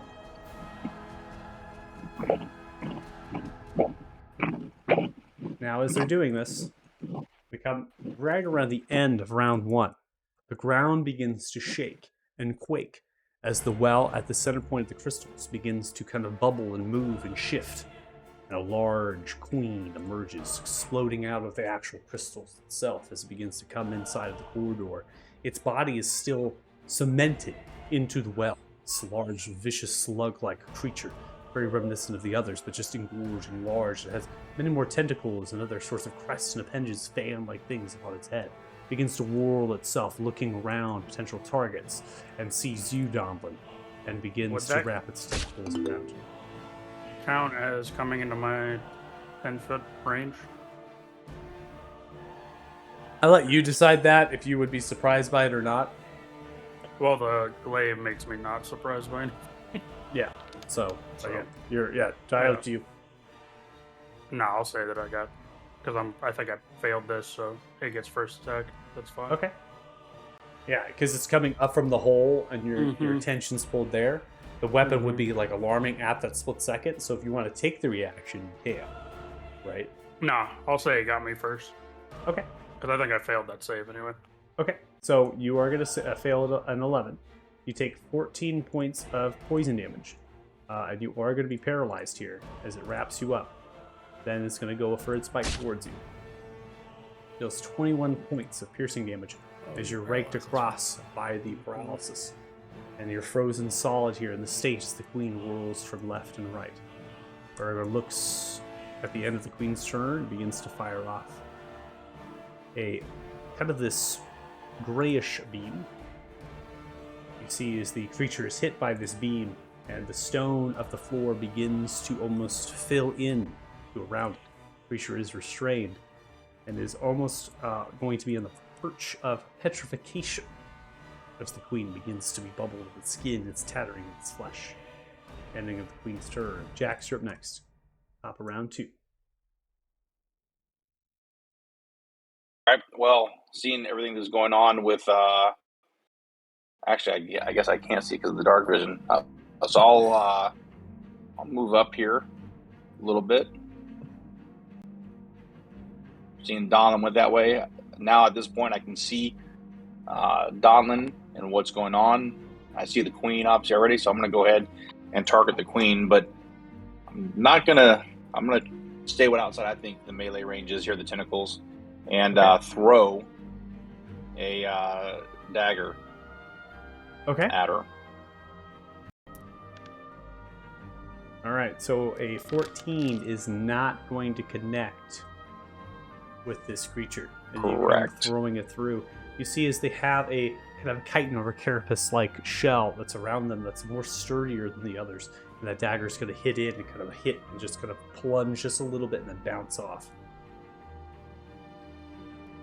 So I'll use my bonus action to attack again. Okay. I'm trying to get the sneak attack to hit. Yeah. Gotcha. So you want me to roll just a straight D20, or you want me to roll the dagger again? Oh, you'd roll the you'll dagger just again. subtract out. Just roll the dagger again. Okay. Yeah. So 23 will hit. And that's going to do 11 points of piercing and force damage. This time, throwing through maybe some more force, right? Some more oomph to it, then goes into the creature in kind of an organelle location of its insectoid body. I'm going to use my last bit of movement to move one more square back just to make sure I'm out of range there, and then I will end my turn. All right, Kanan, you're up next.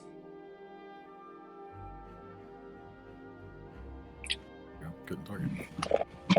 Yeah, he's gonna reach out and Eldritch Chain that one. Okay.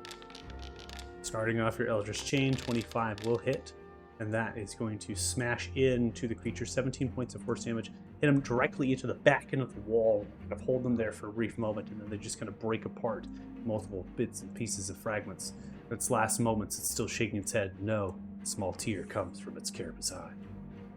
No, I feel sorry for him. Chain to the next one. Change to the next one. My ability to humanize monsters is great. 24 hits, 18 points of force damage. She just splattered directly through the side of its head. Like a ricochet of your beam goes right through the skull. And then the last one, the big guy. 24 hits. And that does 18 points of force damage. That'll end my turn. Ending turn, Lehman, you're up next. But first, Balrugar is going to take a legendary action here and is going to fire off a bluish beam at the one that is next to you, Donlin. It's in 32 points to necrotic damage. You see as that one is vaporized. You're paralyzed. You can't really understand right now, but the creature is blown apart by necrosis. Lehman, you're up next.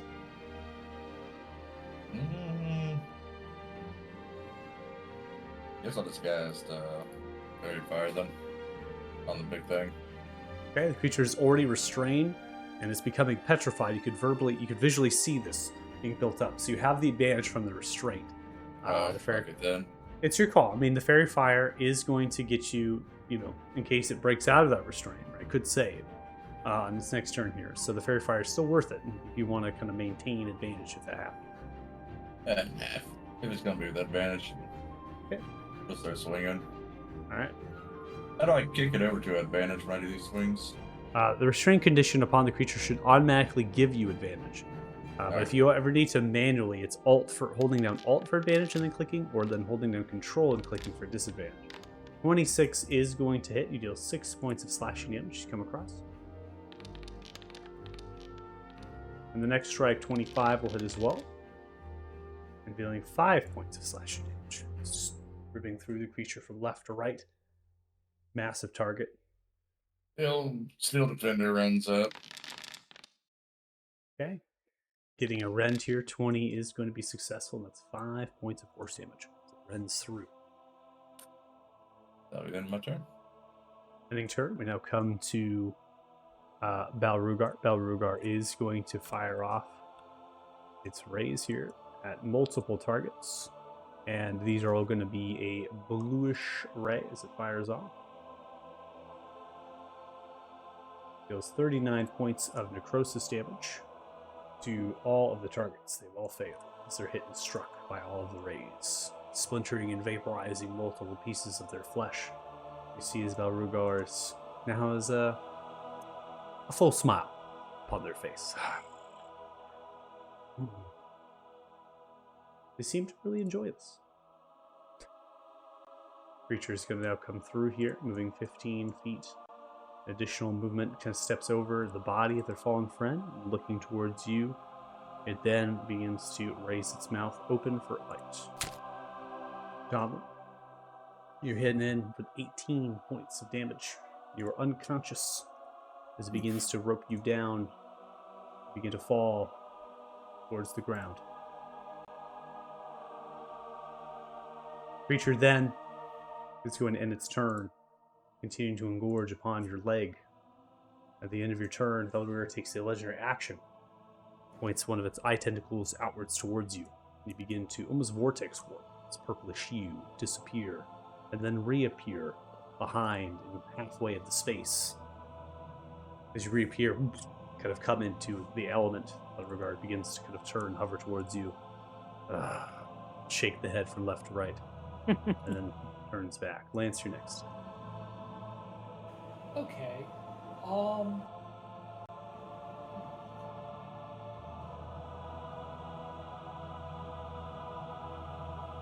think y'all are doing all right on killing stuff. I forget, Pip, are you tapped on? Well, no, we had that long rest.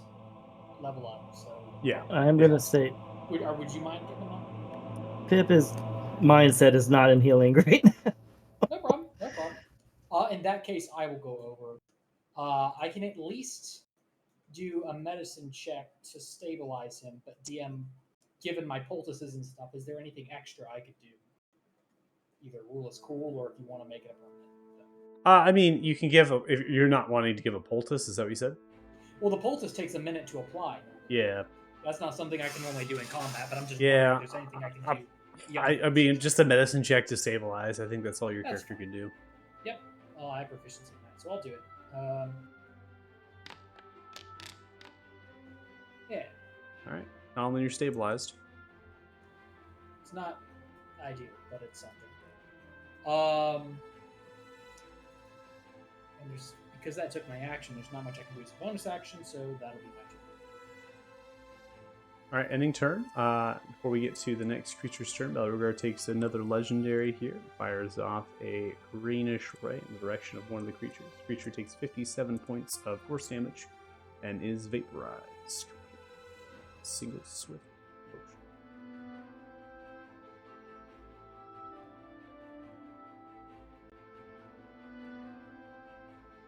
All right, Pip, you're next. All right, so Pip is gonna look at Donlin and be like, 1 second. He's gonna focus on the queen. He can use his bonus action to do unsettling words on it.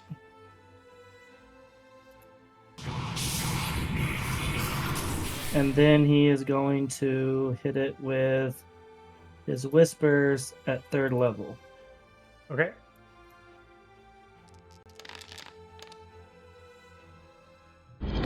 Alright, the creature is going to fail with the -8. It is going to take 17 points of psych damage and is restrained, so it cannot move. And that will be his. I don't have anything else I can do in my turn. Alright, ending turn. Before we get to the next creature, Belregard takes another legendary here, fires off a reddish beam, hits for 41 points of necrotic damage as another one is connected with and is struck by that necrosis and begins to be pulled apart. Creature now emerges next to you, Jax, turns and looks in your general direction, opens up its tentacles for a strike. 18 hits you, prompts you for a save.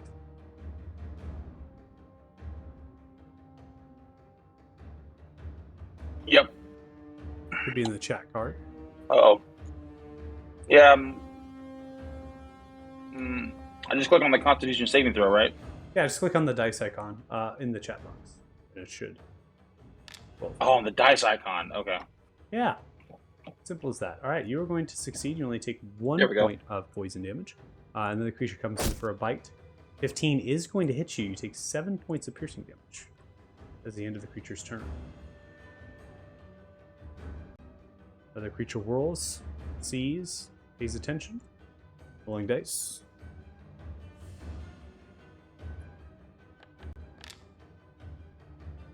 Motions to you, Jax. Is going to come with a tentacle strike. 16 hits you, prompts you for another save. 11 is going to be a failure. Take 5 points of poison damage. And you are now paralyzed. Sorry. Then Oh it's my gonna god, I go- lost the whole game for a second there. Yeah, I actually made your toga disappear. Sorry. Comes in for a bite towards you, and that, even with advantage, is a 6, which misses.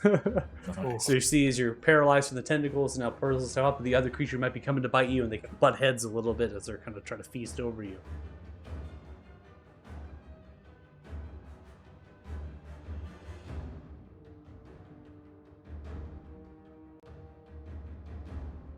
Alright, moving more creatures into space here. This creature is going to get to here.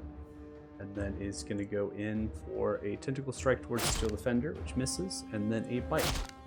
Hits the Steel Defender with a 15, deals 9 points of piercing damage to the Steel Defender. Ends turn. Donlin, I need you to make a Constitution saving throw.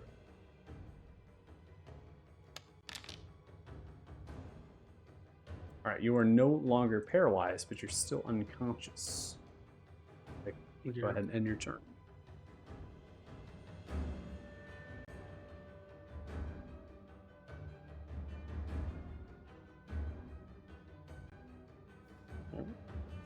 Creatures are beginning to kind of move in, get into space. Dash action to get there over the nests and the terrain for that.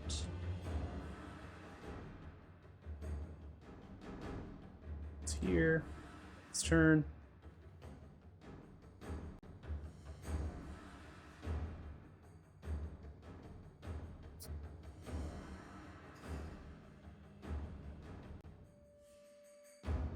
Creature is going to move here. And it's going to look towards the Steel Defender. For a Tentacle Strike, and then a Bite.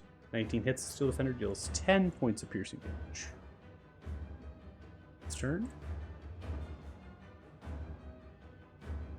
We have a Traffic Jam forming. Creature's going to end its turn there. Now we come to the Queen. So, as these creatures are moving into position, this is very much a nest. Showcasing to you all that they're kind of coming out of the droves, maybe in the defense of the Queen, to the sounds of the collapsing. They're very much patternized when they're moving here. They're wanting to stay somewhat towards the center point of the corridor, not taking really any flanks or anything. They're just kind of coming around. Jax, you put yourself in a little bit of an unfriendly position in relation where the creatures are emerging. And that's what you fall into paralysis. The Queen is in its restraint. And so what it's going to have to do here is succeed on a saving throw, and that is going to be at the end of its next turn. So it's still going to go through with the motions of its actual turn here. And what it's going to do is look towards you, Lehman, as a potential target. And it's going to be going for a Tentacle Strike towards you and then a Bite. Are you going to be using a reaction from the Steel Defender to deflect? Yeah, deflect. Okay. Imagine you want to do that against the Bite, not the Tentacles, given that you're... Yeah, bite. Yeah. Okay. So the Tentacles are going to come through here. At disadvantage, the 26 is going to connect against you. I don't need a saving throw here, just because you're going to resist this, which you're going to take only 4 points of poison damage from the Tentacles. And then with the Bite coming through, it is already at disadvantage, so you're going to kind of whip through with the deflect, try to help out with Steel Defender, even more so. Not really do anything for you, but it's really the only thing the Steel Defender can do in the position with reaction. 27 will connect with you. Deals only 9 points of piercing damage against you. Really low roll, so it kind of comes through with its mouth, just rolls around, but it's kind of connected with the stone, so it's kind of bashing its head against the earth. And then we now come in for a save. And that is going to be a failure. Creature is now petrified. Encased in stone, the creature begins to be engorged by the magical stone as it forms itself over the entirety of the body. It becomes a target that's not really obtainable in melee or range unless you have magic. And this stone is thick and hardy. The creature just kind of stops in suspension as it pulls its head up and is unmoving. Jax, now come to you. Fortunately, you are paralyzed. You just make a Constitution saving throw.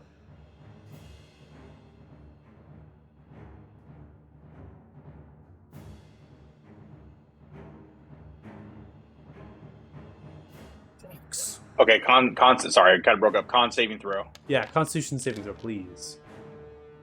That is going to be a 19. That is a success. Unfortunately, that's the end of your turn, and we'll have to go ahead and move through, but you are not paralyzed. Kanan, you're next.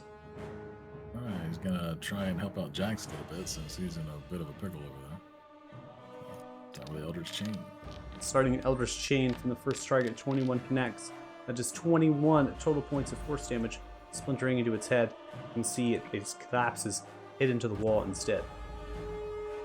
I knew you cared. Second one. I knew, That's why I threw you down a hole. you cared. 11 is going to be a miss, as the creature is kind of whirling from left to right, just flies by their head into the wall. Alright, Lehman, we now come to you.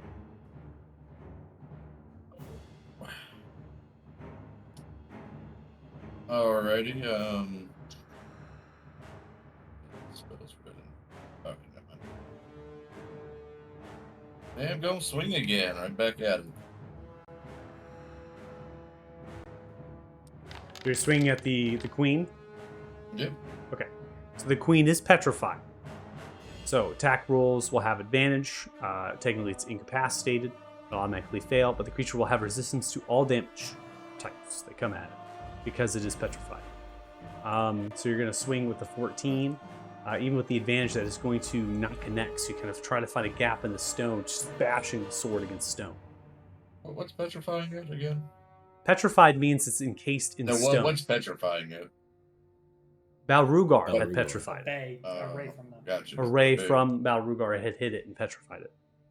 Well, so just step over here then. Okay.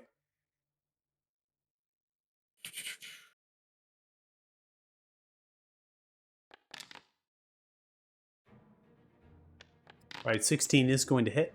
And that does 5 points of slashing damage. And bonus action to the Steel Defender.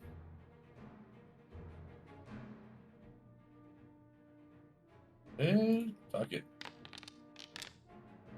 And with a force-powered rend, 24 connects. And that does 5 points of force damage. You rip through. Creature's barely alive at this point. Rip through some of the jowls. It's kind of collapsing, moving from left to right. We now come to Balrugar. Balrugar is going to fire off 6 rays. And it's going to choose greenish beams, firing off.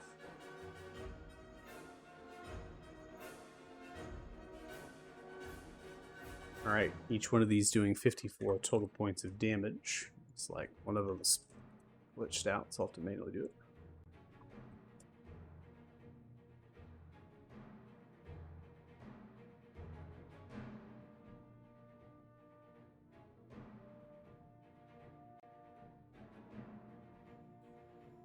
All right, so all of the 6 creatures that are hit by the rays are dead. So are hit by the disintegration rays emerging from Balrugar, this legendary creature, as it explodes outwards with these rays. They're vaporized and splintered into dust in clouds of ash. Sees Balrugar continues to chuckle. Just endless chuckles. It's going to be the end of Balrugar's turn. Lance, you're up next. Okay. Not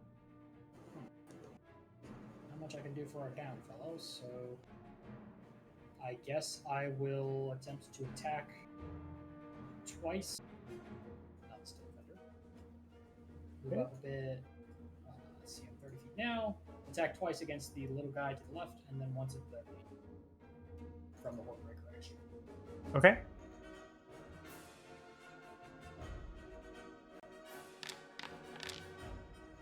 Natural 1 comes through. Not a great Okay. roll. Sliding on the bile and the guts and the ash of all of these creatures. You roll the sling and you kind of trip up a little bit, but catch yourself at the last moment. Then with a 21, 9 points of bludgeoning damage is dealt. So you kind of hit into its head. Yeah. Let me think.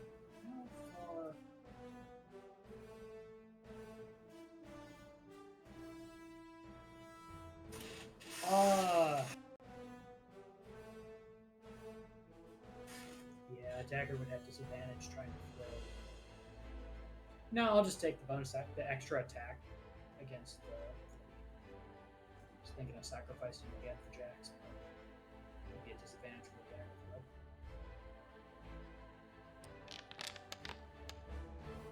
throw. All right, so 26 is, you get advantage from the petrification and restraint. So 26 is going to be But successful, but is half down to 3 because you're kind of penetrating into the stone. It's more concussive at that point. Yep.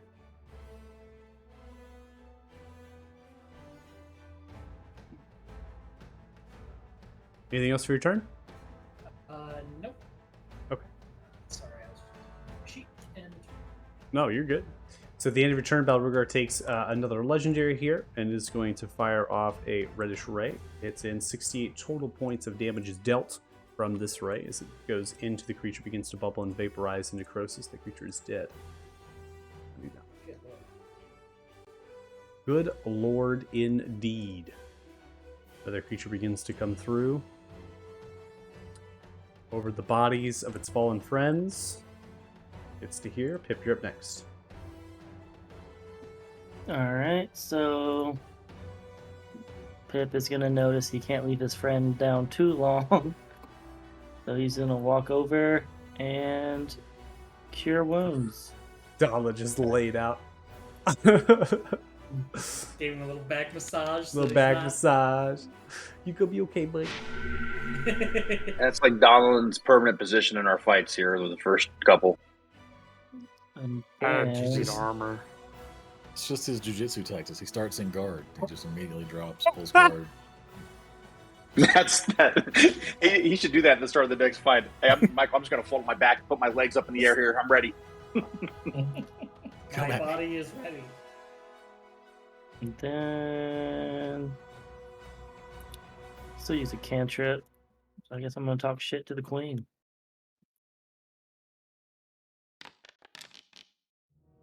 All right, creature is going to fail with a 12. Still is resistant to all damage because the sounds aren't really penetrating through the stones. Only takes 1 point of psychic damage.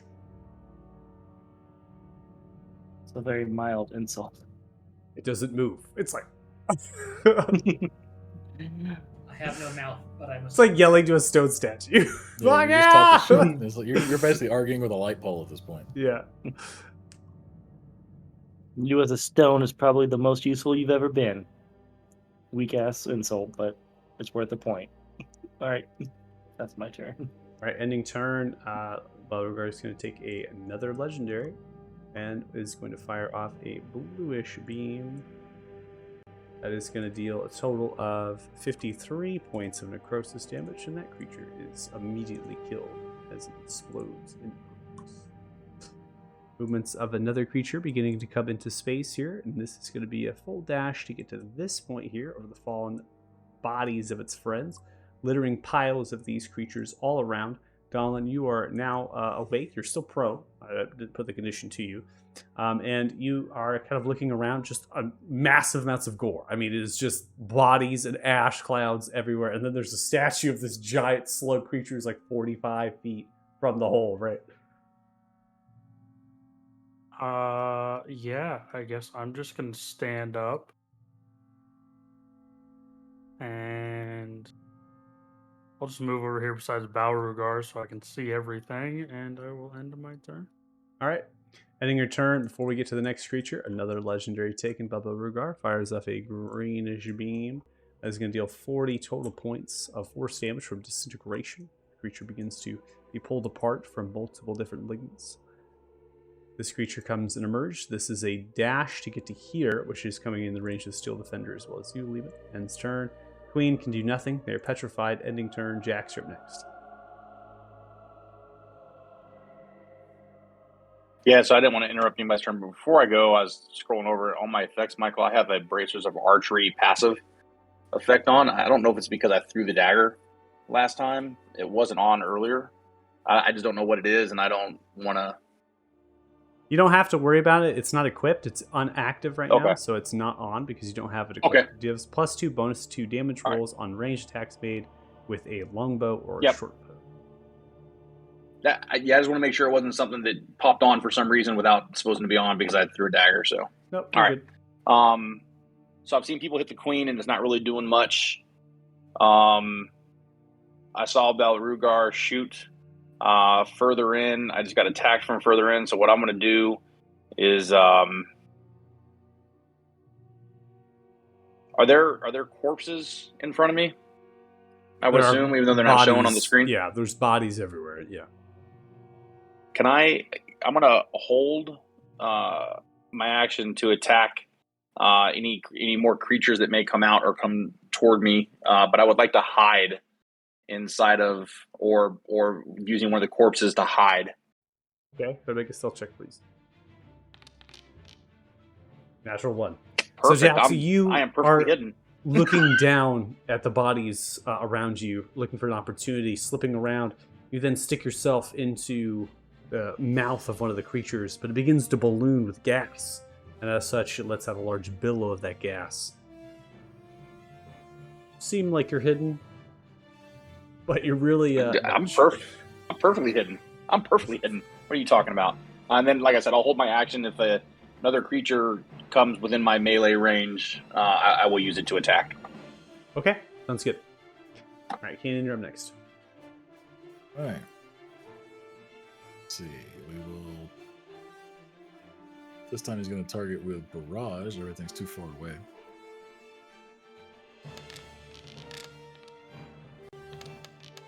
$14 hits. That does 7 points of force damage. And he'll hit it with the second one. 17 hits, and that does 14 points of force damage. Creature's dead. As one blast hits into it, kind of staggers back. The second blast comes in. You can let one from the right and one from the left. Kind of hits in almost the same spot. And the second one's just enough to kind of blow through its chest. And that ends the turn. Ending turn. Liminar next. You're around here then. An old boy still petrified, I'm assuming. Yep.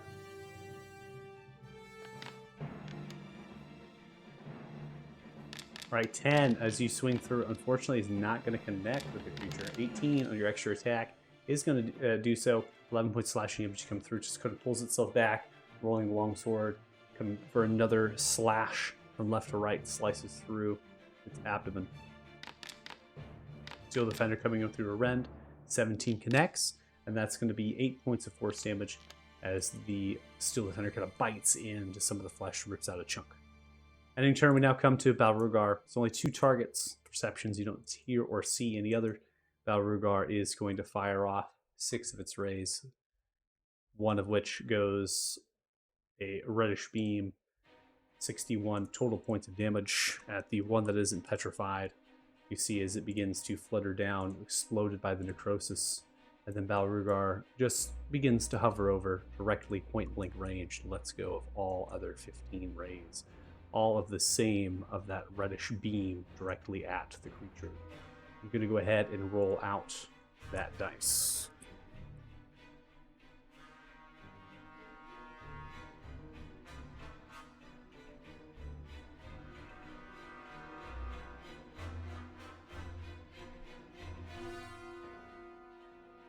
Sorry, you guys still there? You guys kind of broke up. Am I still here? You're still there. All right, so Balrugar fires off 5 of the rays at the queen. Total of 309 points of damage as they assault through the stone, splintering through the cracks. The queen begins to die inside of that cavity. You see as they're taking back from the damage, Balrugar just begins to kind of turn around towards all of you as the queen is now dead inside of its own petrification. It's the end of combat.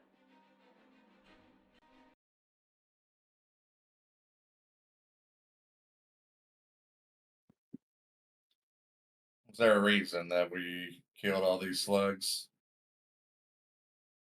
For fun. Oh, We simply did not need to be here. You seem like you could handle it all by yourself. Burns and looks towards you. That's correct. It's more fun with more people. I feel like this was a gloat of power more than anything. A gloat of power. So, Suppose. It was fun, though.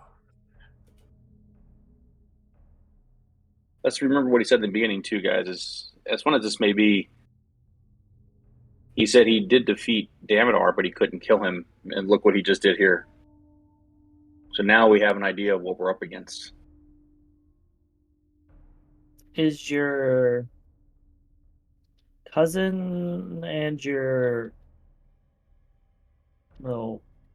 offspring as strong as you? My kin, my spawn, are powerful, like me, but they do not have what it is to be known. So, your answer is no. I'll take it. Right, here. Get you patched up. They will have more magic than I. I am missing it. Ooh, good heals. 17, you can put that to your character sheet there down. So to answer your inquiry, this was an abject lesson in the potential power of our stated adversaries. That is correct. This was all a demonstration to show you what my kind are capable of. Not a gloat of power, but of a warning if you ever to face such as I, of what we can do. So we're not ready to fight your kin yet, is what you're telling me. Damn.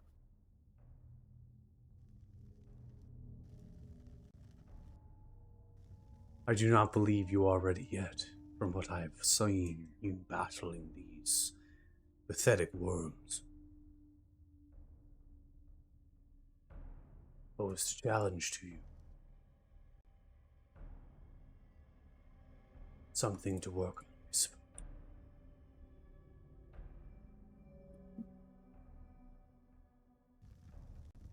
All right, get stronger. Then go kill. I like it. Actually, doable. Do you have any final words for me?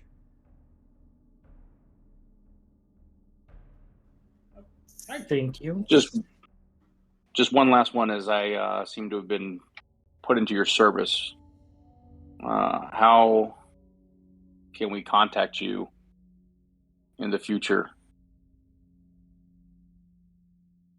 if we need you? You are Or- bound to me through Gortholach.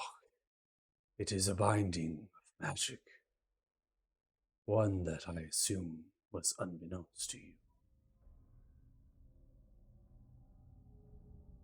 But I suppose is not a problem.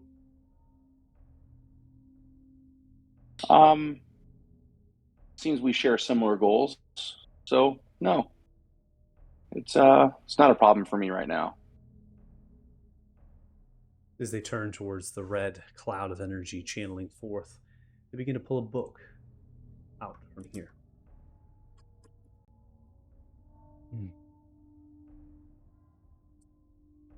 The book, as it begins to form, is covered of scraps of dark red skin and sinew. Large central eye looks out and moves at all times.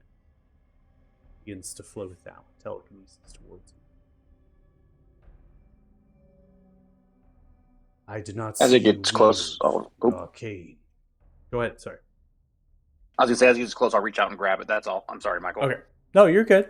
You totally interrupt. Good time. We're on video voice chat over the interwebs, bro. I can't see you either, so I have no body language to work off of. So you interrupt all you want. Yeah, I'm not sure about my delay either here, so like I'm No, trying to hit it at the right times. I haven't sensed any delay at all. I think maybe a split second or two, but that's you're totally fine. So fluttering the book, you take it. Elrigar looks towards you. I have not seen you wield the arcane, but the book possesses many spells and rituals. One thing it can do, now that you are bound to me and to my service, this magical bond, you may speak the command word. It looks towards you, got a language. Roka Likola.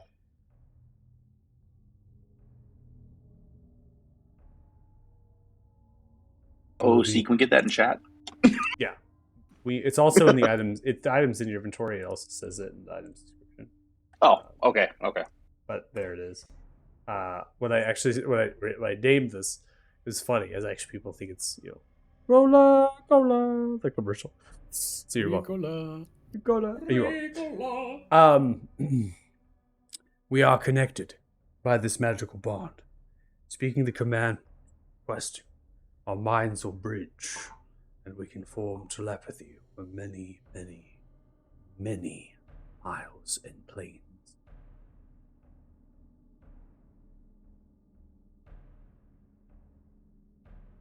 Well, I can't say, and I know you have no emotions, but thank you for everything. The knowledge. We've been trying to figure out who Damodar is and what he means to us, and how we all came together. And yeah, I think we understand what we have to do after we get a little more powerful. So thank you. You are welcome.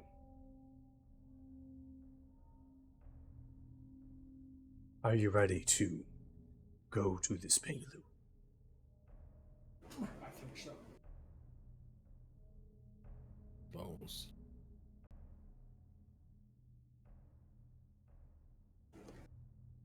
To Pelu it is.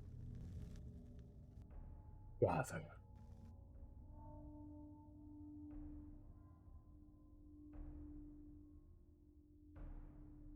So you gather around, and anyways, against that, you move your tokens. Gather around, same green sphere begins to form. Channeling this reddish energy begins to dissolve and splinter. Space becomes tight and bends, and your vision becomes black. You are teleported to a different place. As you appear, you are in Fieldhouse. Pelu sits. Also advance the time clock just a little bit based on the combat and the conversation. Pretty relative. Pelu sits at the chair, humbly eating some cheese, slice of bread with jam, in a silken red mahogany robe, chest hair pluming outwards, and they are currently painting their toenails. Teleport into space. They jump up. What? Oh my! What?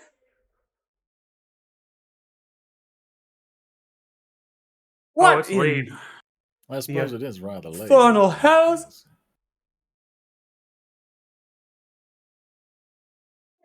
How'd you all teleported to here? Oh, yes. Yes, we did. Apparently. Not intentionally. Well, kind of. Wasn't our first choice to be right here. What? You all lost for words? What happened to you? Covered in bile and goo?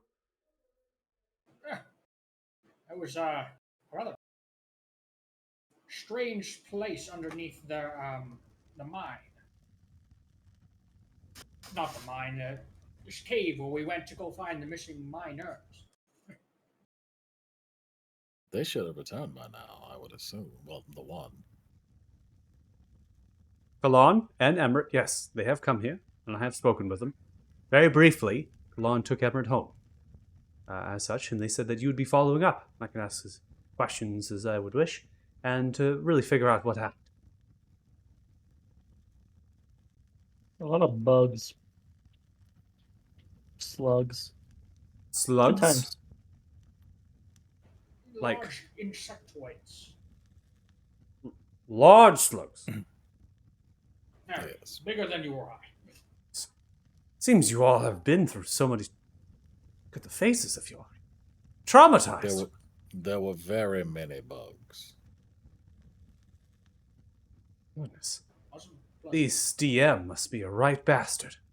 Sending all of those slugs at you. And at your level, I only blame level the 4, dice. now 5. Thou shalt not take the Lord's name in vain. That's right. I blame the Praise dice. be to the DM. Listen, reward is as promised, especially as hard a service as you have been through. And might I add, I can crack a nice bottle of wine, perhaps a rosé for the attitude, and we can drink. You can get drunk, that's totally fine, but I understand if you want to get some rest.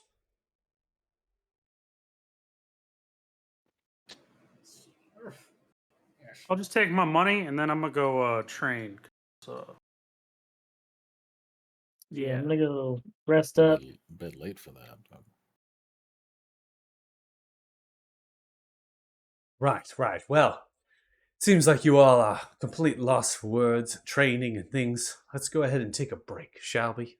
That sounds great.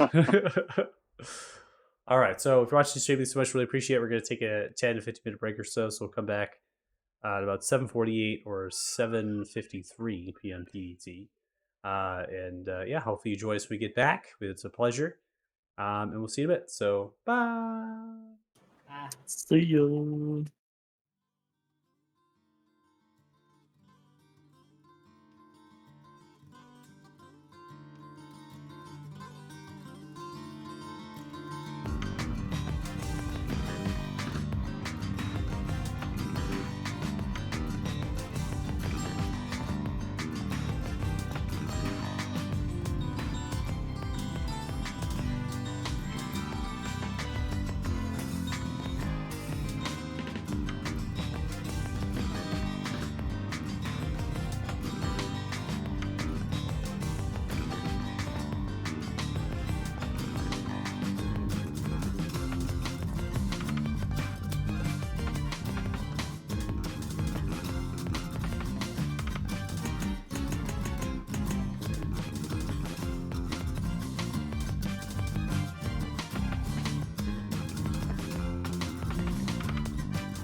All right, welcome back. Thank you so much for sticking around and watching us for the last hour or so of our session.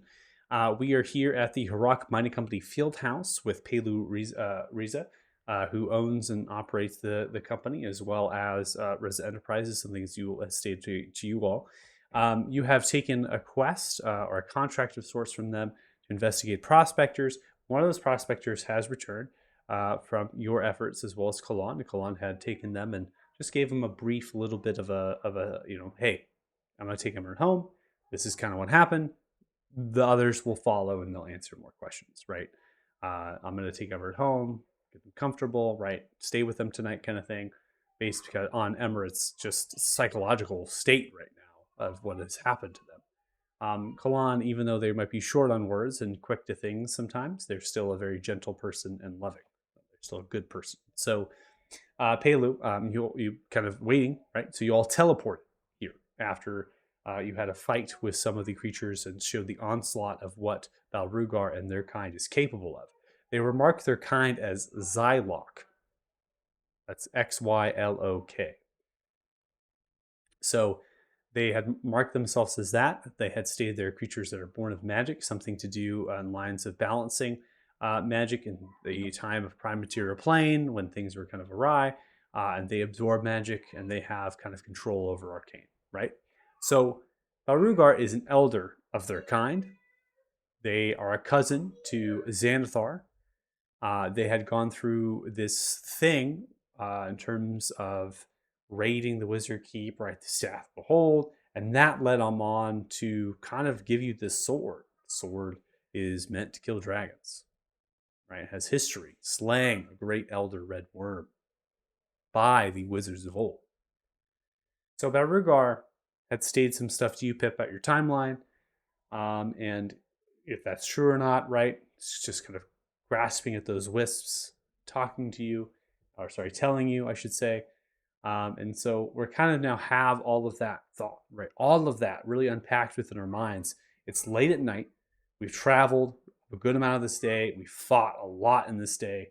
Technically, with the new kind of exhaustion rules that we have, you actually are exhausted at level 1 because of how many fights you've had on this day. So you technically will be exhausted level 1. I'm not going to put that condition to you because I'm assuming you're going to long rest. It'll be completely irrelevant to put that on right now. Pelu is here offering wine, nice rosé if you wish it, as well as maybe giving you your coin if you want it. And see. Well, you might as well collect while we're here. Yes. Indeed. Mm-hmm. Right, coin. What did we agree on? Kalan. Yes. 600 gold pieces per person if in rough conditions. That's what we agreed upon? Right. Sure. Yes. Sounds right. Looks over to the wardrobe. Claps the hands a little bit, moves the hands and motions, somatic. The runes alight. They open the wardrobe. Chests, little chests. They begin to pull them out. Pouches inside. Counting some of the coins this time. In addition, begin to thump those massive leather purses full of 600 gold pieces per person. You may now put that into your inventory.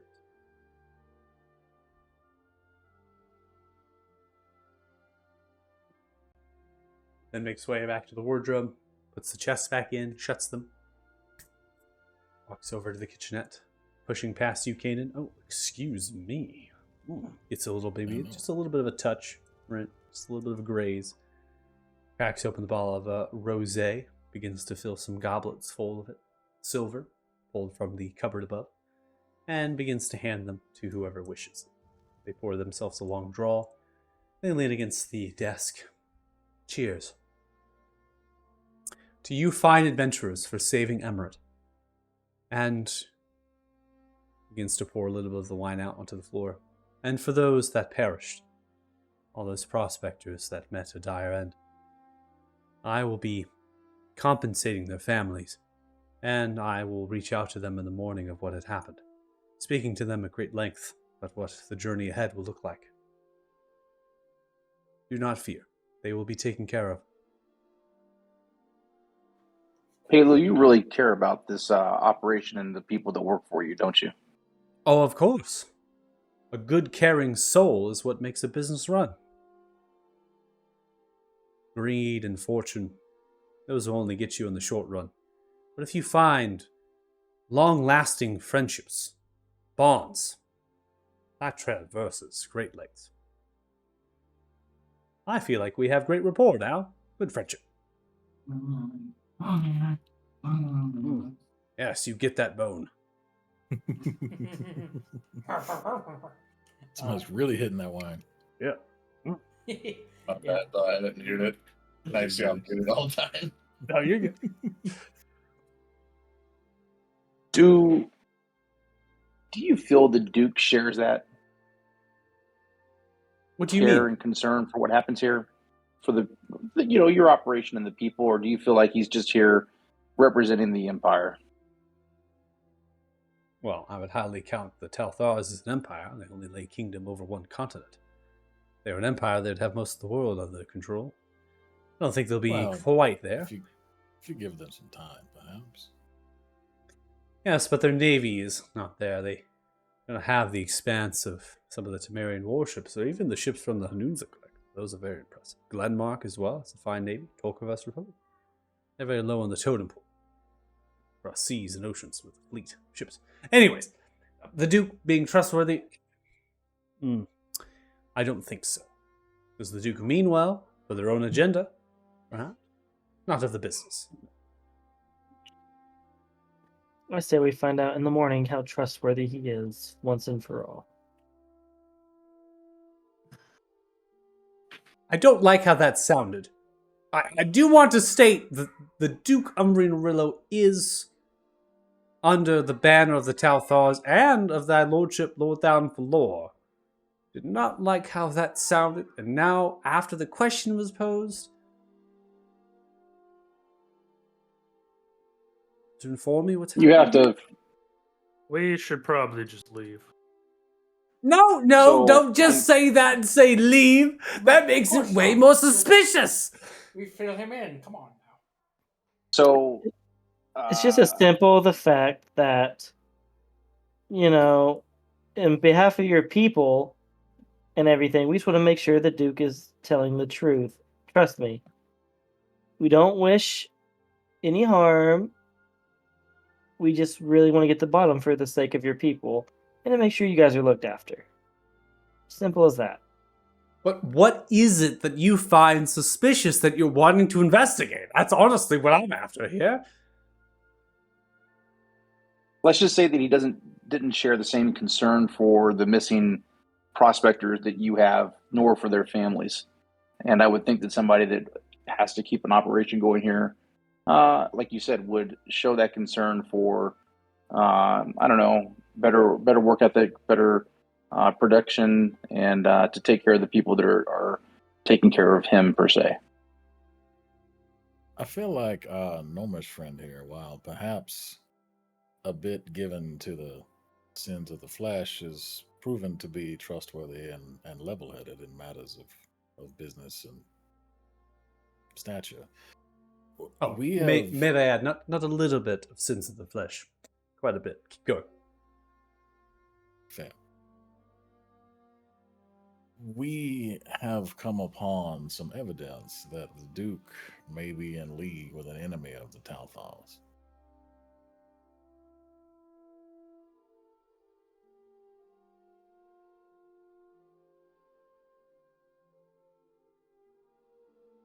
So the Duke is an enemy of their allegiance.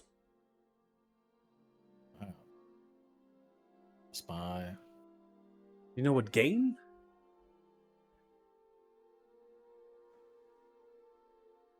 Something. That's what we're looking to find out. That is what you wish to investigate. To what gain they have against the allegiance of the Talthars, being enemy of them. Correct. If there even is one. Who knows? We could be wrong. Well, my time in Zoomfear as a studied wizard, there are others that move against the Talthars. They don't necessarily make direct actions against them, or inaction to avenge most of them in the magic. Are you all familiar with the Reckoning? Do you know what that means? Can't say that I am. I am not. Right. Right. Well, the reckoning, well, there has been fanatics, first and second terms of their coming of age. The reckoning, at the core, are a faction of magically oppressed people. And they came together to practice their magic in hiding, so that they could blossom and flourish without the thumb. Now, the reckoning is before the Talthars into the Sulaki, maybe even prior to that, in terms of my knowledge. And I've spoken with a number of those that they might have some, not essentially part of the organization or faction, but they gave them goods, services, rendered. This was commonplace. So the first and the second. These are what caused the Age of the Great Purge, and led to the death of a Queen Talthar. So, if there was an enemy of the Talthar, it would have to be the Reckoning. Anyway. After the Age of the Great Purge, many magic users were persecuted, put to Inquisition, and even to death.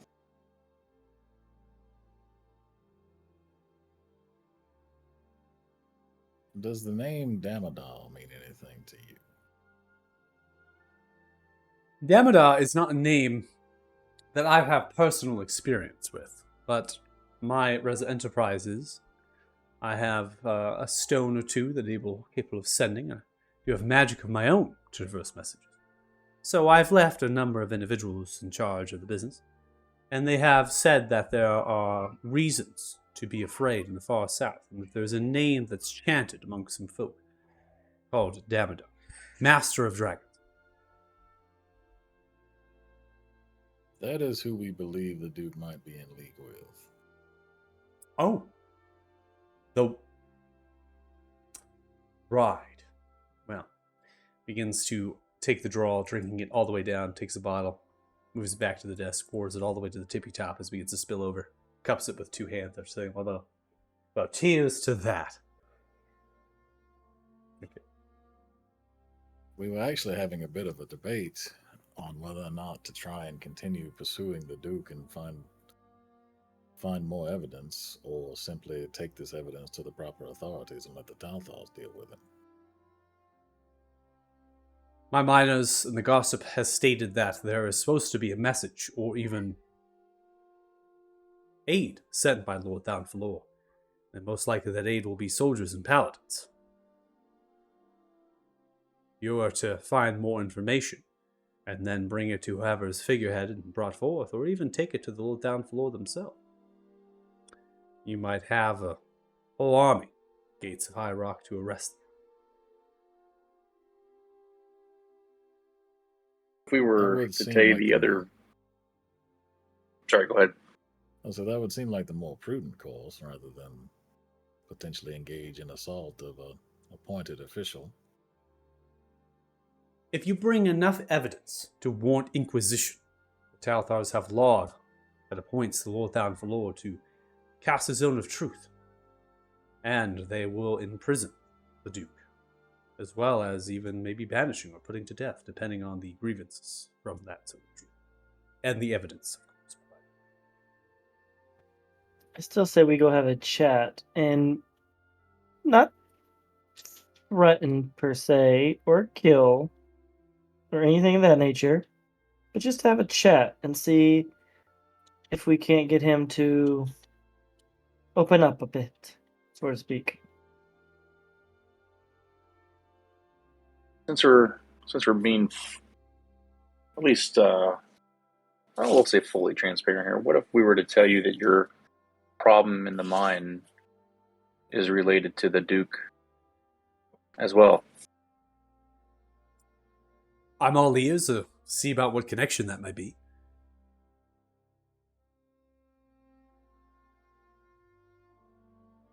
unfortunately,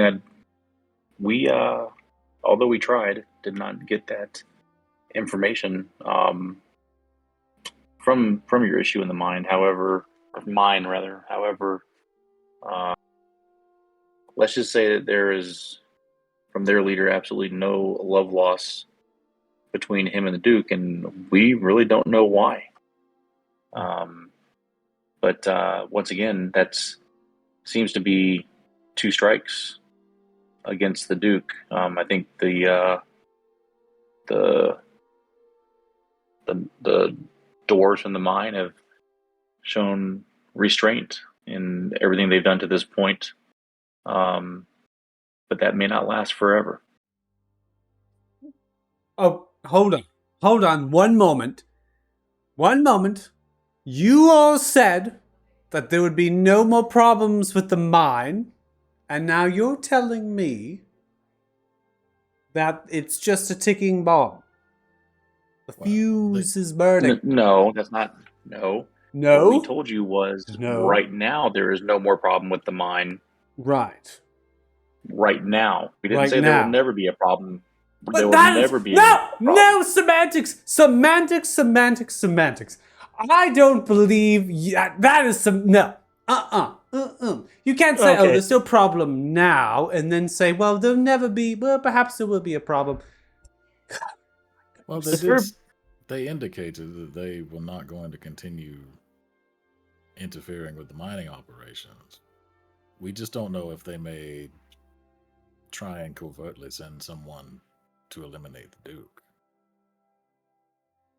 2 birds with 1 stone, then.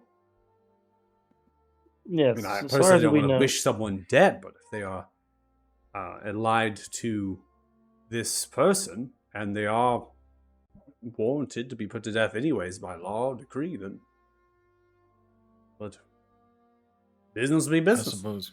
Yes, I suppose if they were arrested or put to death or banished or otherwise removed from this place, that would satisfy the dwarves' concerns as well.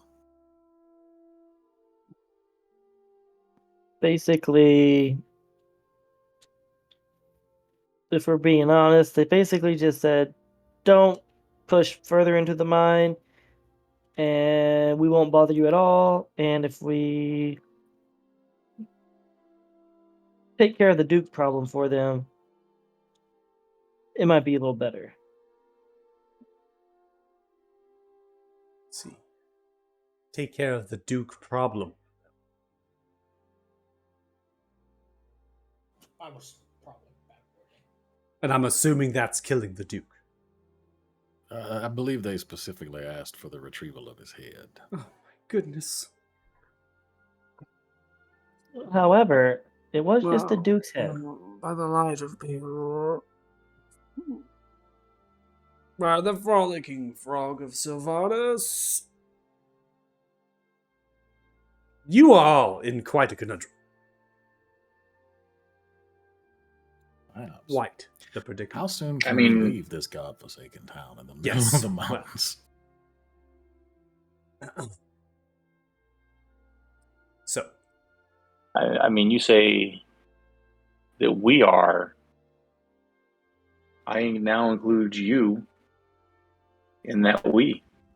what? Caleb.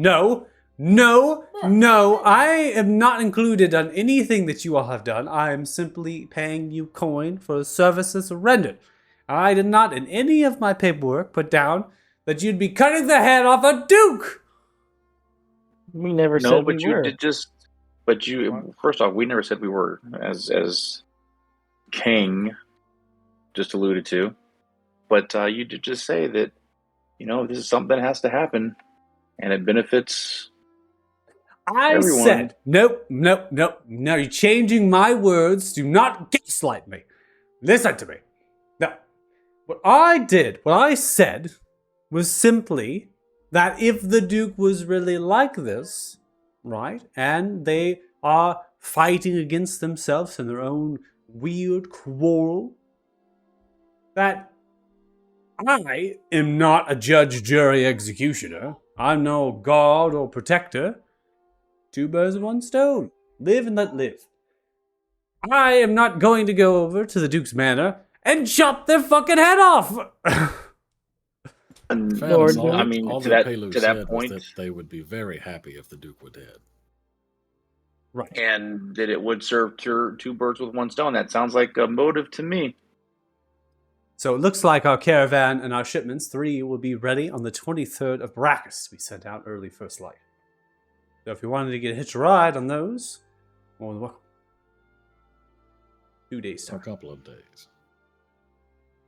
Well, Yeah. in the meantime, we'll just have a chat with the Duke. We'll keep you out of it. We're just letting you know because you seem like a good person.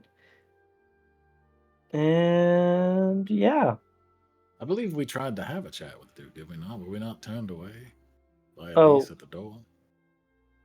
that was then. This is now. Perhaps I can have a crack at it? No. I want no further Nope. affiliation down this road. Okay, the So, rose Palu, is we getting will to me. absolutely No, take you up- rose absolutely is take getting you up to that me. offer, Palu. And Come on. honestly, those dreamy eyes of that one points towards Caden, and just looks towards you, Donna. No, I will not be succumbed to lust. You do strike me as someone who would be good at plying someone for information. Palu, Roll persuasion. you care. Oh, I was gonna give him something for advantage. Oh, never mind. Does not need it.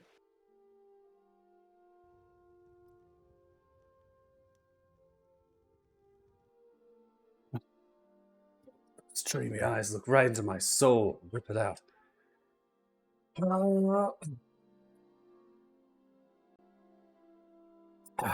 Drinks more wine, begins to pour. Okay. Let's say that perhaps I don't want things to come to the worst that they have come to right now. I might be able to help get some more information. We do have meetings that we have. I can simply say something needs to be discussed, send a messenger on the way of the manor, and get an audience perhaps midday tomorrow. Perfect. Have a chat with the Duke midday tomorrow. Sounds good to me. No, just me, Yes. not you all. No. I Just believe me. What about me? Palu's charm will be much more persuasive if we are not there to interfere. I don't Yeah, but the know. Duke likes me. Is he though? Palu likes you. Palu likes me. You stole didn't the have a Duke's problem. fork. To be fair, it wasn't tied down to anything. You know, ownership is 9/10 of the law. 9/10 of the law. Yeah, that's directly out of the Kender handbook. Right next to the second commandment of finders keepers. Yeah, right. much. Finders keep. Hold on a second. Don't bring my book into this, okay? Right. I do think that it would be helpful, though, Palu, if you took at least one of us with you. I just, to be real, I mean, I don't believe I can come to bear to have a meeting that's spurred spontaneously as a closed invitation and an invite of you if you've already been declined at the manor's door for an invitation. So, if that did What not if you happen, sold it? then perhaps I can maybe invite one of you, but I would not want to come blindsiding the Duke and then not being able to get any information at all. Okay. What if you sold it as we just came back from looking for the prospectors, didn't find all of them alive. That's the truth. But we came back and they had found a very large iron deposit. And we're the only ones that can show where that iron deposit is located. And that's why you're bringing one of us with you.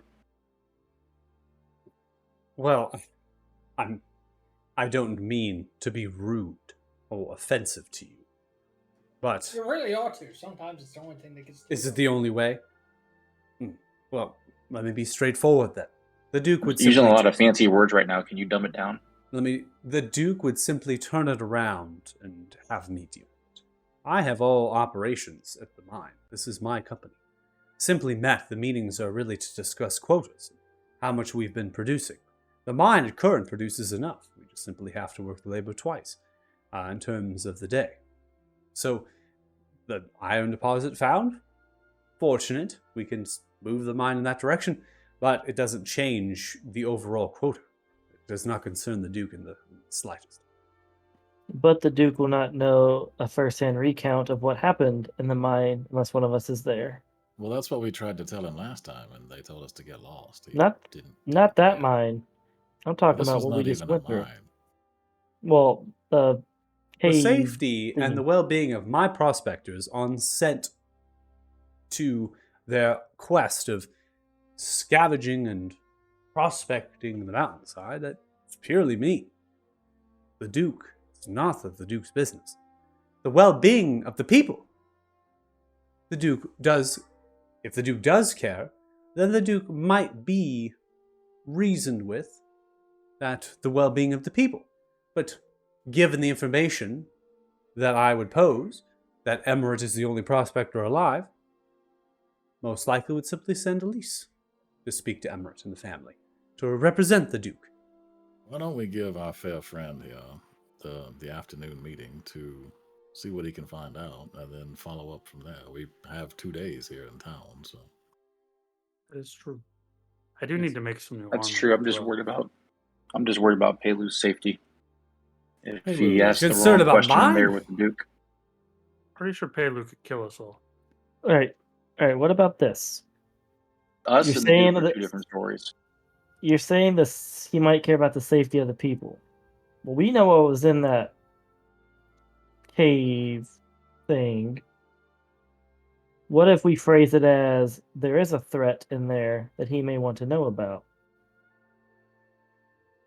The threat that would be posed needs to be a direct threat to the village. Is there a threat that you have in mind?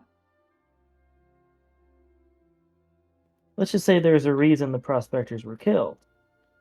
He doesn't have to know the details. Well, that precisely is the point. He needs to know the details. Well, That's not why to we'd set have up a the meeting. Well, correct. At the meeting, he needs to know, but not to set up the meeting. So you're saying that there is a threat and I need to discuss that with you. Then I show up and I bring one of you along.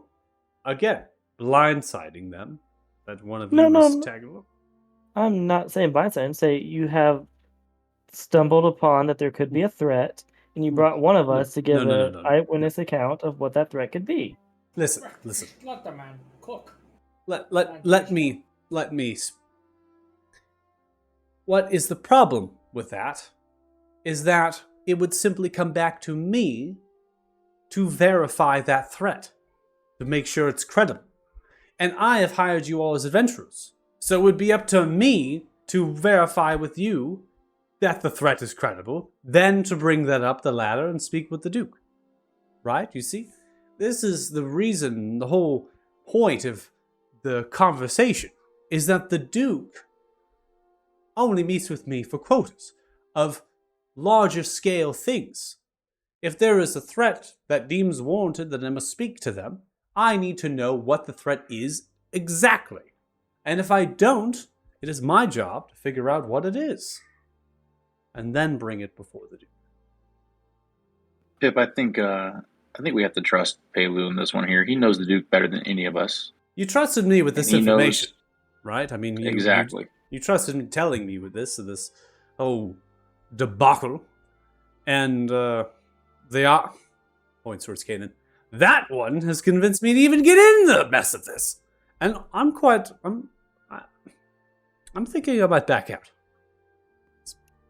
Very You know, well. our friend has offered us a favor. We should stop trampling on their hospitality and just let them do what they offered to do. I suspect they will have more success than we have in the past anyway, because they are so very charming. I think we let Pelu do his thing. He won us over. I'm sure he can get the information needed from the Duke. Fair enough. And like you guys said, we're here for another day, so And there's time. before we go, though, I do want a word with the Duke, one-on-one, or at least in person. All right, well. Well, let's see what this conversation with Pelu leads tomorrow. Speaking of armor, did someone say armor? Anyone help me out with that as well? I'm tired of being a punching bag when I do get hit. Yeah, well, we can see what we can do here. What kind are you looking for? We can have this Some- conversation outside. Have a good We night, should- Balo. We should let Pelu get on with his evening. Goodbye. Farewell, and have a pleasant night. You too. Thank you again. Sorry.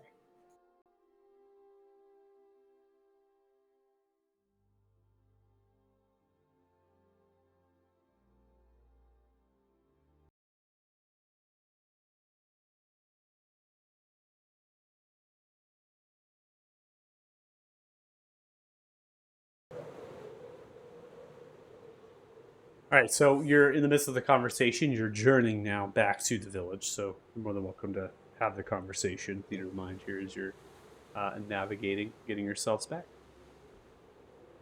I'm just in the mood for something that's a lot better than what I got. Some nice, good light armor.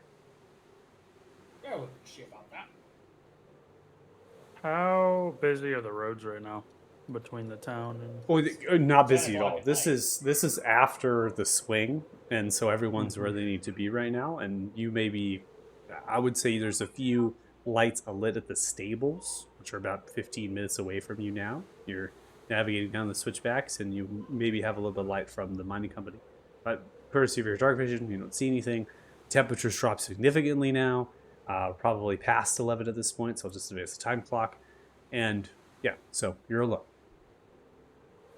I would hold Jax aside. Hey, you like procuring things, right? I mean, generally speaking, for the right price, I can procure things for people who ask. Well, if the Duke is on high alert like he was, when Pelu goes to meet with him, you could probably sneak into the manor again. Mm. See, the problem there is typically procuring things. I rely on the shadows to hide and mask my movements and what I do. It's gonna be in the middle of the day, kind of bright outside for me to do what I do.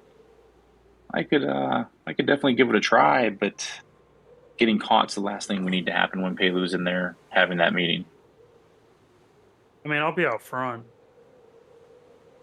I'll just like hang out. If there's trouble. Right. That's And not suspicious. yeah, and I I mean, I mean, can hang out in town. you Close. are not exactly the kind of person that just sits there and does nothing either, to be honest. No, but there's a big open field between the town and his place where I can train. Not a lot of big open fields. Hmm. Um,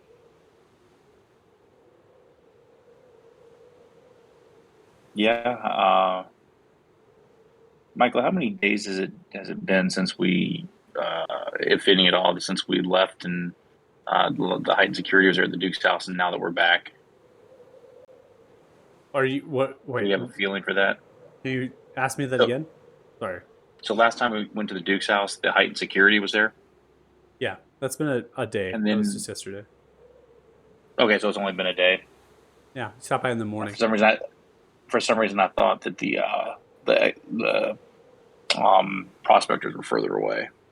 No, you literally got to the ice cavern on this day. You left in the morning with Kawan, and you got there at like 11ish, right?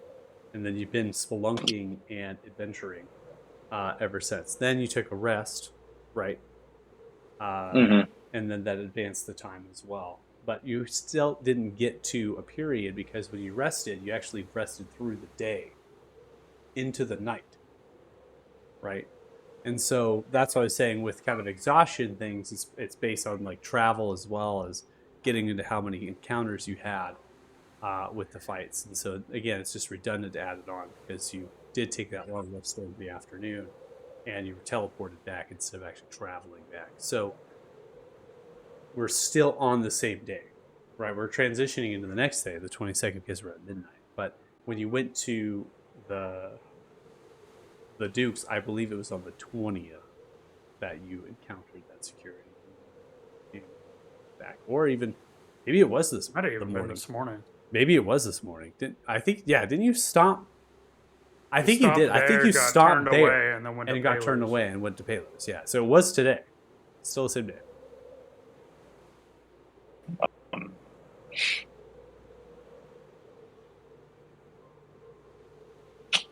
And I have to go check on something here.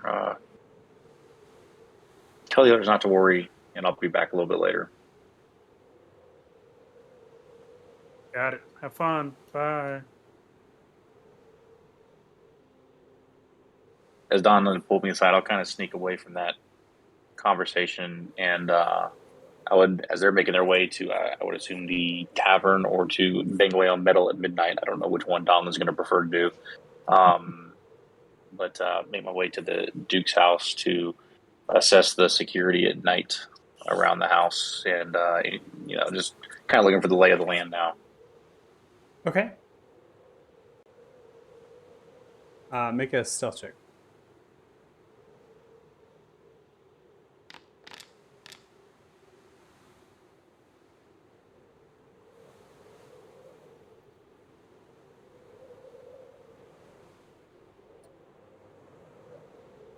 Okay.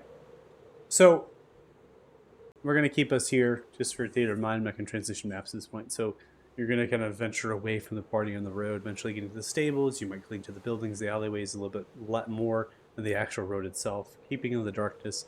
The barracks is a little bit alive, just people drinking, and there's a brazier outside of the front door, the awning. They're kind of have it lit, so someone comes out, they're throwing another piece of wood on there just to get a smoke outside and some cold air during the drinking and the certain things. The village square is the same. That's all there. The rest of the party then begins to go in the direction of the tavern, passing by the village square. The blacksmith still working even to the dead of night, most likely going to close up in the next hour or two. And then, Jax, what you recognize is as you're kind of skulking, you're moving about, there's actually some shadows off of the curtain, the light that comes from the curtain draws, the actual windows of the manor, and the shadows are small patrol, individuals 2 to 3, as they're making rounds around the building, gardens at the front. They're actually patrolling the building. You're looking, staring at them without dark vision. You're just getting the shadows and the movement of them. I need you to make a perception check. Okay. There it is. And 7 seems to be my number tonight. It's 12. You can't recognize any notable features from them. It's just that they're shadow figures, small to medium-sized humanoids, and they seem to just be making rounds in 2 to 3. And am I able, if I stay there for a minute, is there a regular interval I can tell that they're coming around the building, or is it too dark and just not seeing it well enough? I think it's going to be too dark to get that. I think it's going to be too dark for you to get that information. I think that the best way I could say this is that they're kind of groups of 3 that you're counting, and they're just making random rounds, some of which are going back to the barracks and then coming back out. So there's kind of a long window pause of opening, I should say.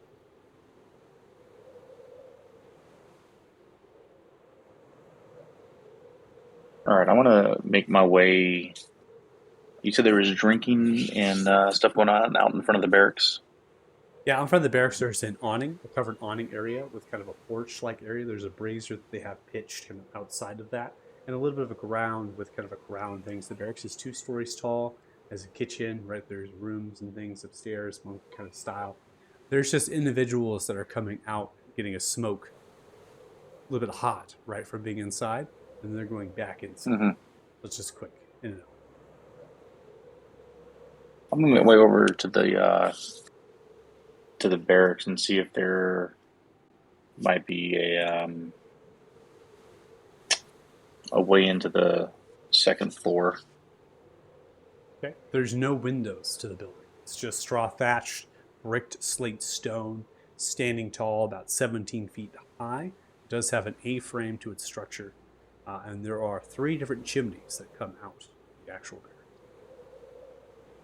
So it's just really one main entrance, a double wooden door, metal kind of rod iron handles. It can be swung open, be entered in. And they do have a back door that goes up to the back end, back right, and that is kind of in towards the stable in terms of its alignment direction. Again, foundation. It's vaulted. Doesn't necessarily mean it has a cellar. Could be, right? But I'll make my way back to the tavern here with a mind to kind of check out the barracks in a little more detail tomorrow morning with light outside to see if there's another way in that I can discern as we travel past it. okay. I'm going to activate the tavern map here. Jax, you just won't be here, but your token technically will be, so you just won't be here quite yet. So for all of you coming into the tavern, the wind howling and moving around, the snow is soft blustering. Same thing with you, Jax. It kind of maybe has an implication into your perception check here. You're getting onto scene. You're free to move your tokens at this point. It's quite late, but the fires and the smoke billowing from the tavern, right, still suggests that things are, happening inside. There's also sounds inside of the tavern. So there are going to be folks that are in here enjoying themselves, drinking, doing different things. And so it is a little bit alive.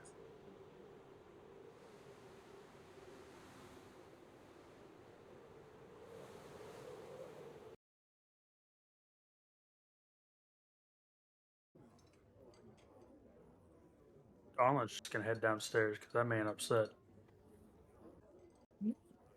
Yeah, Pip is just gonna go down too.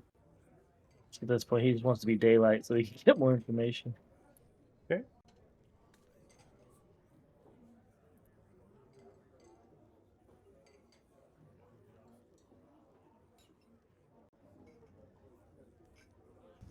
Arlo comes trotting over.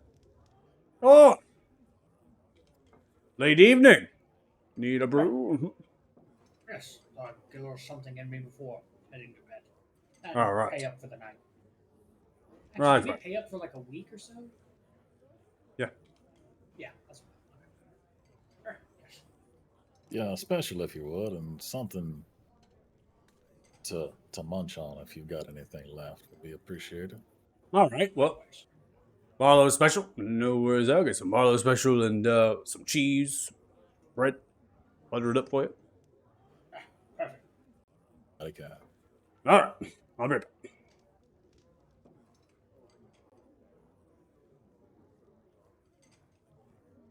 That was quite the fantastical story we heard today. Other worlds, alternate timelines. Yes, it's quite the tale.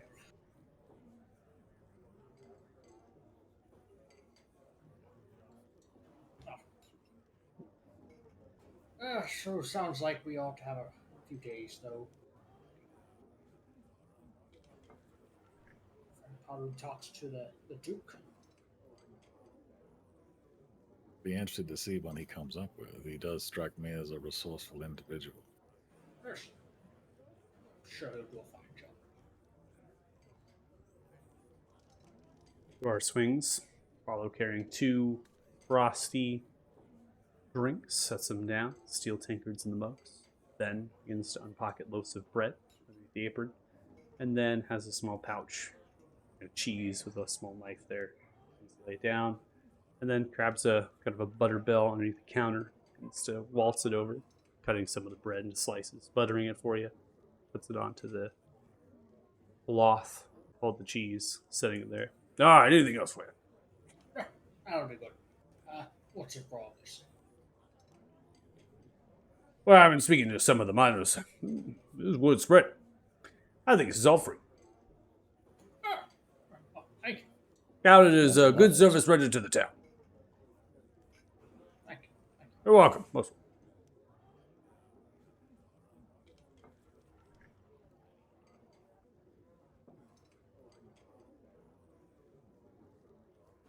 Let's see.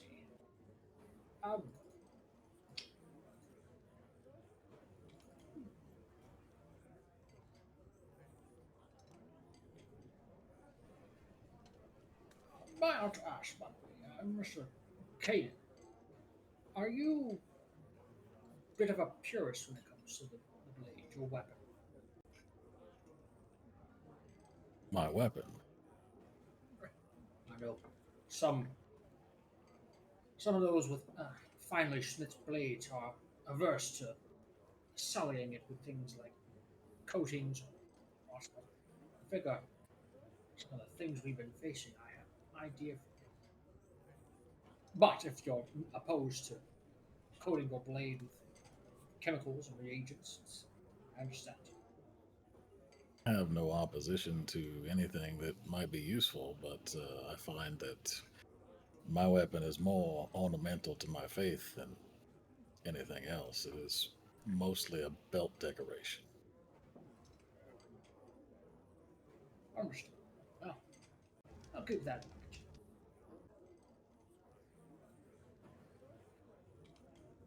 I wonder what kind of leather I should use for that armor that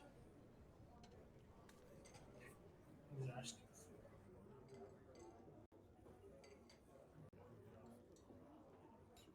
for. No, I didn't mean to hold you. I'm just rambling. Oh, not at all. Finish my dinner.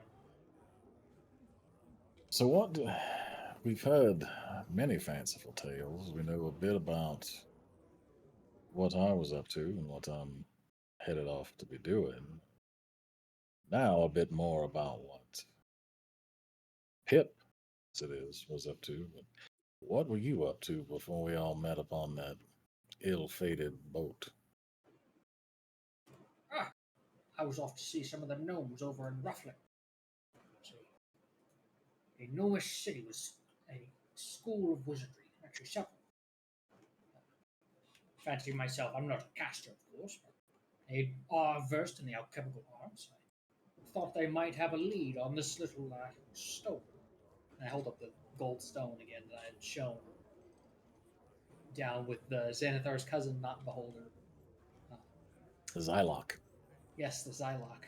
Yeah, so just so we can't. Beholder is such a copyrighted thing. Yeah, It's course, actually it's a Beholder is a placed monster for this. It's actually wrote and described differently, but to help and relate, it kind of fits the space of what the creature is. Yeah, So, you mentioned it as a cousin of Xanathar. I was like, okay. yeah, exactly. So you're kind of going, okay, it is what it is, and so that allows players to really relate to this. Now there is slight changes with canon. You think of these creatures being very influential, have a lot of servants and things. They live in the underbellies of cities, right? They have that control of things. That canon is still a little bit grafted over, right? So we got to think about there's maybe more of these creatures. Balrogr said there's dozens and dozens and dozens of them. So very well could be that you'll encounter this in a more monstrous sense. But for now, Balrogr can pose as an ally and the context of intelligence. So I would say that you can use the term if you wish. You can use Zylok, right? Whatever you. I'll use Zylok. Just need to drill it into my head for a bit. Like that's Okay. not a Beholder. That's a Zylok. Yeah, I actually had a commonplace as eye monsters because I didn't want to give the Zylok the name, and I was like, I'll just call them eye monsters. It's easier to remember that way. But I think lore wise, it makes sense. Other things down the road, just to call them by what they're going to be called anyway. So. Well, yes, but before that, I was a craftsman with House Gunnarsson, the Ruglark, the kind of like a journeyman in a craftsman's guild. And I had come across this stone in my alchemical studies and couldn't make heads or tails of it. Nobody could. So thought I'd speak with some of the colleges of the gnomes over at Ruffling. Unfortunately, they didn't have much more to say about it. Yes. If it is as powerful as that creature made it out to be, it may be handy if you manage to learn how to create more of them. Yes, well, that's the great alchemical secret of my age, figuring out how this is made, especially if it has that kind of power. Imagine entire cities adorned with such powerful gems. I'm curious as to what type of power, if even that creature didn't seem to know. Well, the creature did say we were immune to divination, which is in of itself quite a strange feat. I've never thought about it because, of course, I don't have people peering into my lives with magic. Not that you're aware of. To be fair. But perhaps the stone is the same.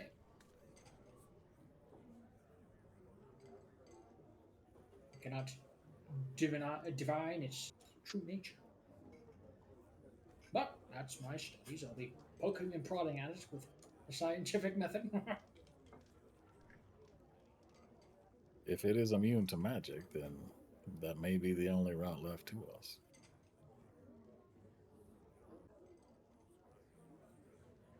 Right. Of course. And of course, if I manage to make a breakthrough, obviously, sounds like you all have stones of your own. I might borrow a few, see how they react, and test things, see if they're different. Well, of course, you said you don't have a stone, but of course I meant... Which is a curious occurrence. Yeah, that is, we are making an assumption that they are all the same. They could all be very well quite different. Colors are different. It was a white stone and a silver stone. A red one, if I recall. So...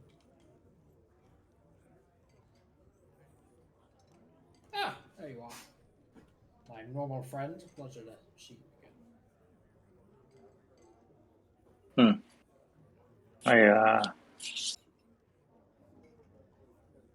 The guard of the Duke's house is still, or seems to be at least, still increased.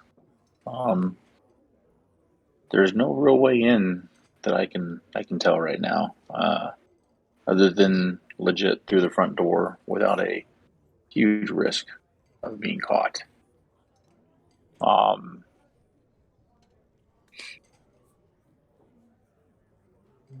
I would really love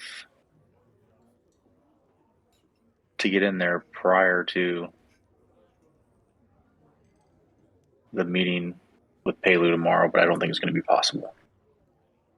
Well, if everything we suspect about him is proven to be correct, and he knows that we met with people that know his secrets or want him, to be harmed, it would make sense that he would be on the lookout for something nefarious. Part of the reason I was hoping that Paylor could help us with our information gathering, because he's much less likely to suspect Paylor of any ill action than one of us. Paylor. Did I say Paylor? Yes. I thought you were talking highly of your god, like he was going to divine send a he will message. indeed provide answers, I am certain, but perhaps with Pelu as a tool, his arsenal. Intermediary, it was divine with.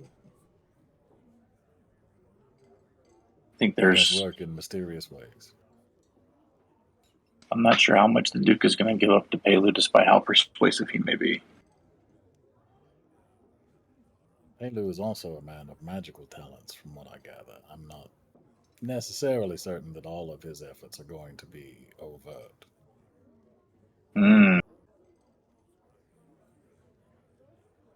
So, I did tell you guys how I acquired the scroll, right? When I went up to the bathroom. I assume you just found it on the ground and meant to return it and just hadn't gotten around to it. Yeah, it just accidentally found its way in my pocket before I could give it back. It happens sometimes. But I'll just say that when they came up to get me from the bathroom, it was very strange because they were as meticulous as I would have been about making sure everything was in the right spot and nothing was disturbed. So I don't know. I mean, if you are something like them, sometimes it's easier to identify what's going on, and there's just something really strange about what's going on in that house, other than just the scroll and the allegiances. I almost get the feeling they might have some just call it underground connections in some way. Either the Duke or his lovely assistant, Is or that a pawn, as is he that a calls her, pawn- servant. A pawn about the dwarves? There's underground connections. No, it is. 'Cause Let's that just is say the that you highest would. form of humor. I Let's just thought- say. Let's just say you would. You would write all of this down in your little Sin Keeper book. Hmm.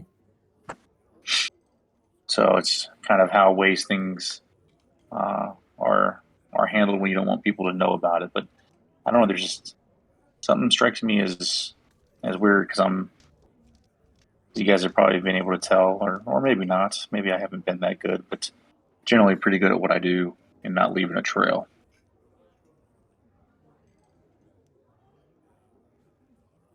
So the knee-jerk reaction to putting guards on his house like he has in a smaller town like this is also very odd. Not so much if he knows the dwarves wish to do him harm. Did we tell him that? I don't think we did. I mean, I assume he probably knows if he did something to wrong them. And he Fair. raised Well- his security after we came back from meeting with those dwarves. There's also the fact that we, common knowledge, that he's been really screwing over Palu in the mine. He's been taking their product for cheap and working them like draft horses. Surely somebody else in this town would be mad at him if he keeps guards while he keeps the population in check. Now, I fully suspect that he is up to something nefarious. My concern is that he has no reason to let us back in his manor. I don't know that we'll ever get a face-to-face with him without causing quite a scene. And I can't imagine he would willingly divulge any information to us without, again, there being some sort of a fairly drastic confrontation.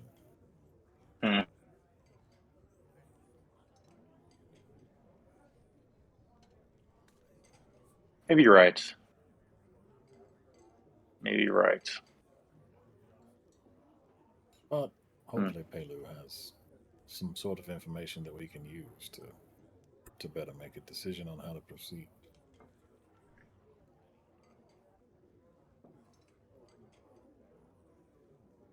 Yeah, maybe I just wait for tomorrow, but something about this is not striking me as right. It's Well- most certainly wrong. I believe most things in this town are wrong, quite honestly. Well, good night, all, Right. and I'll head downstairs here. I believe I might retire as well. Yes. Smooth shot. Caden, Lance, Lehman, please make perception checks. Alrighty. You said that we have a level of exhaustion after that long day of fighting. I'm not going to count it right now. We're good. I perceive. I mean, it'd only be like a 24. So it's still... Yeah. not It's a minus. not a big thing here. Lehman with the perception Lehman- of 7. Lehman's drunk. This information right now, you got the crackling of the fire, the flames. Your attention's kind of focused elsewhere. Kanan and Lance, you both hear the sound of almost like air that is being pushed over and over again. It's very faint. It's almost like a change of the howling of the wind that's beating against the thick stone structure. And that sound is kind of increasing, almost like a whistle. And it's getting louder and louder, very dramatically. Sounds like a bit of a storm brewing in. So you hear that? The weather's not been phenomenal since we've been here, but I don't recall ever hearing anything quite that severe. Can we get a sense of direction? Is it coming from the kitchen? Is it coming from the front door? Is it drafty The room all that? sense of direction. So Lance, with a 25, you feel that sound in terms of a presence more so north of your current position. You feel kind of direction of that wall that you're staring past, Kanan. as well as Lehman. Coming from back up. I'll go take a peek if Barlow won't stop me. Barlow, is there like a draft here? Are you hearing this? Barlow looks towards you. No, I don't really hear. And as they turn and look in the direction of the wall, the whistling becomes so impactful. The wall on the north side, as the tavern goes silent, the sound of the hearth, the north and the wall side, as well as the roof, explodes outwards towards you all, or inwards, I should say, towards you all, as the tavern is hit by an object, as it smashes inwards into here. Those that are below now can hear the sound of this. This quakes the earth as it comes downwards and shakes the ground. I need you three to make strength saving throws, please. Huzzah.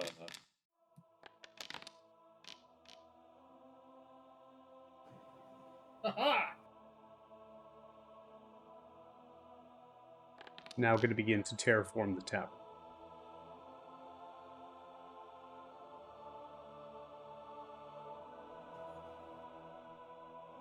Lance just raises up to his mug to throw it, and whatever's gonna come through the door. This is my drinking time. Fuck off.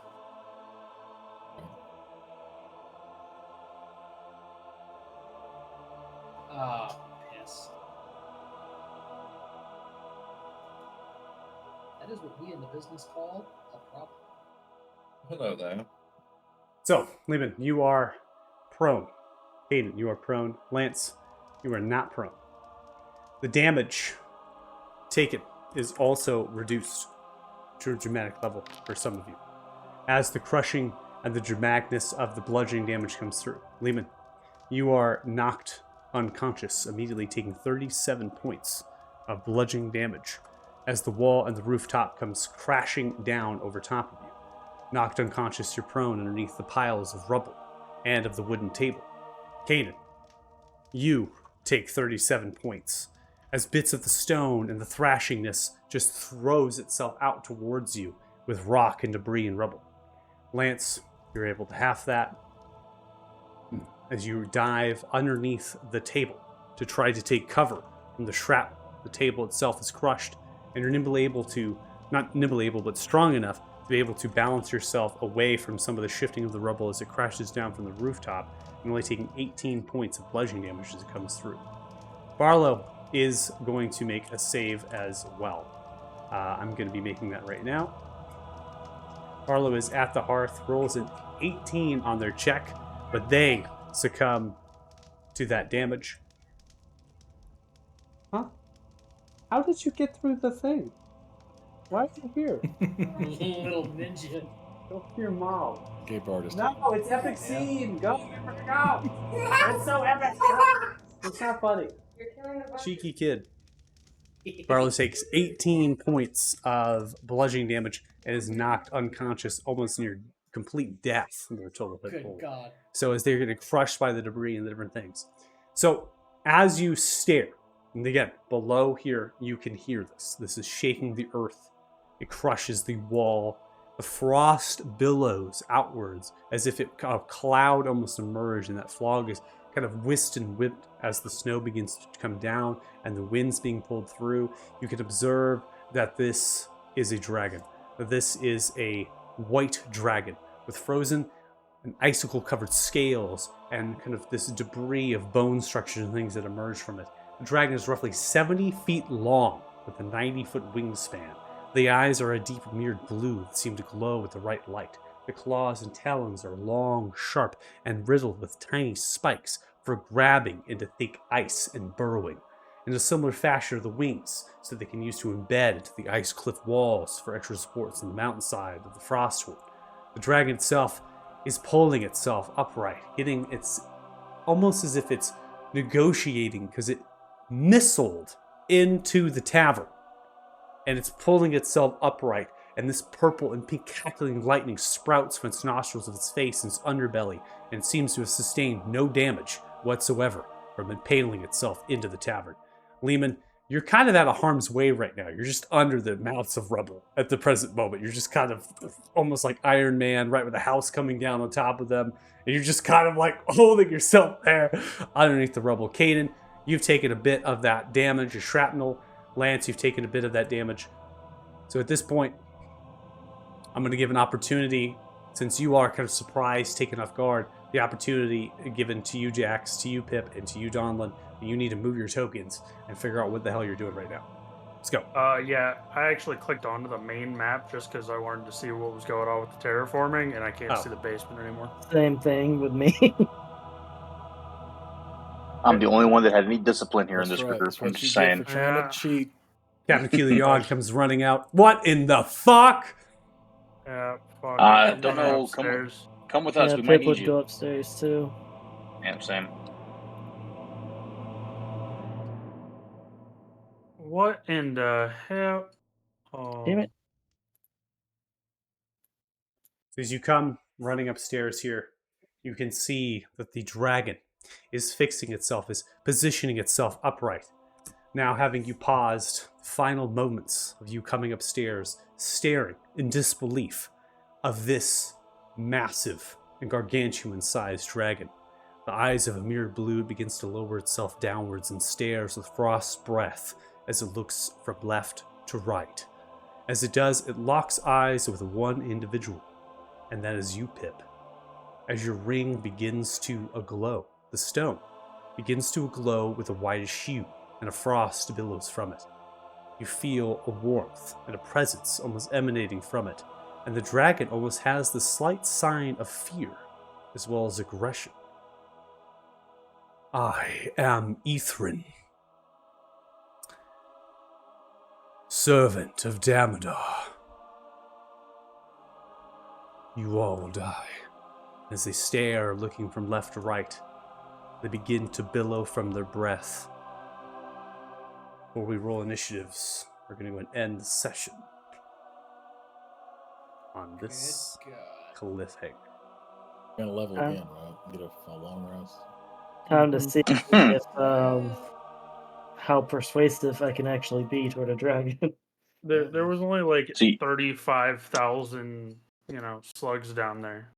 Balrog So you said did we- some of the heavy lifting, but You said we are rolling initiative, or we're waiting to roll initiative? We're going to wait to roll initiative. We'll roll initiative at the start of the Okay. next session, getting you some time to think about this. Obviously, Brad, you got nuked, bro. Bad place to be on the north side of the table. Oh, makes this easy for me. So you are kind of out of play. I mean, you're not even really targetable type of character at the present moment. I mean, you're just underneath piles of stone. And so you're not really a targetable individual right now. So you have, Barlow, right? It can be hit. They're out in the open. The shrapnel, the roof kind of around them. And Captain Keelion has rushed to the aid as well. They were underneath the tavern, sleeping. See as they're coming outwards with their tunic loosely placed over them, their shirt right. Pants are kind of undone, the buckles done. They got the rapier in the hand. They're just kind of holding it. They have a little nightcap hat on. They're just kind of looking at the dragon right now and staring. And there is a lull. There is a pause. The dragon is just breathing with the breath. It is not outright just violently thrashing its body. It simply missiled into the tavern. The wall cascaded down on top of you, Lehman. Shrapnel pushed forward. The roof then fell. And they're picking themselves up. And they're almost adjusting. And then they went through that line and gave opportunities here to move. In addition, the opportunity to you, Kanan, and to you, Lance, you're going to have an initial first round before everyone else even interacts or does anything to kind of do what it is you're going to do. So it's kind of a surprise round in a way, just because of how catastrophic this is and how the dragon's still recuperating from that catastrophe. So things to touch up on or to make note of is that, Pip, something is happening with your stone. And it seems to be causing, this is passives here for insight, just showcasing emotion from the dragon in terms of the face as it looks and locks eyes with you. Okay? Are there any questions? Why Because I can. I feel that. Okay, It's a fair DM enough. answer. Yeah. Yeah, this is rough. I'm actually curious if my combo is going to be able to work with the disabling or affecting his saving throw and then trying to suggest the dragon. It's going to be very fun to see. We're gonna find out. We'll find out next time. Calculate experience points for y'all. We will be rewarding experience points because this I haven't really engaged in combat here. It's not really a thing. So we have experience points from all of the slug creatures. Reminder: Velrugar helped you all out. Okay, so that is not He killed a couple of them. just But a he couple of obviously- them. He killed all of them. Hey, no, He I got obviously- 2 final blows. Yeah. Tom, I got 2 blows before I got knocked the fuck out. Yeah, before I got Look, stunned by he- the fucking queen that came out of fucking nowhere. Fucking He, bullshit. he obviously doesn't need the experience from killing those, so I'm sure he'd be more than willing just to pass it over to us. Pass it over. His experience was fun. Yeah, his bar is capped. Yeah. And besides, His he has a bars. new servant. He has a new servant now, like a new spawn that's loyal to him. Oh so my you're goodness. a I'm getting spawn? all this. All right, I need persuasion rules from anybody trying to make an argument for more experience points in this point. I want the persuasion rules coming out here. I want to see the dice on the table.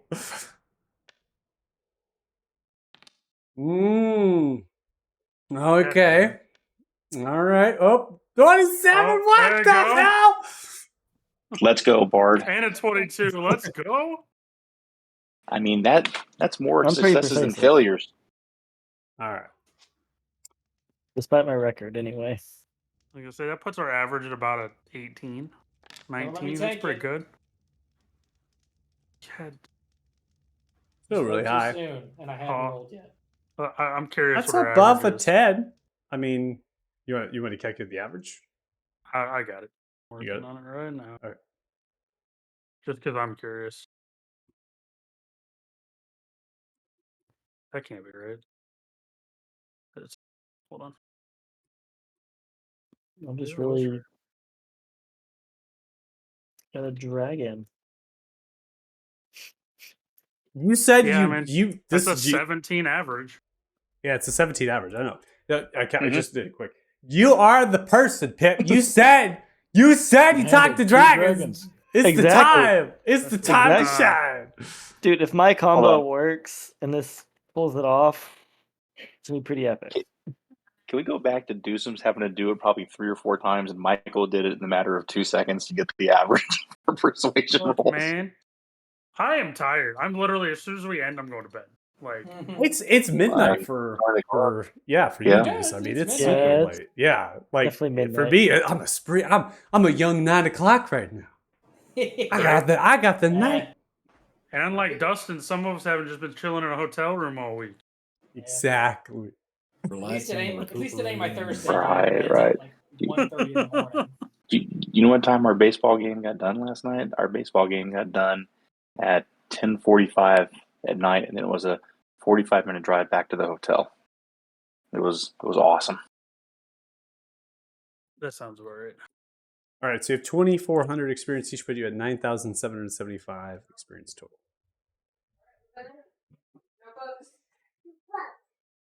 Hey, that's a lot of XP. Hey, actually. that's a really good day there. You've persuaded me. You get And then we're gonna murder the dragon here. 'Cause Murder. The right person totally has the sword right He's now. just being generous because we're going to TPK next week.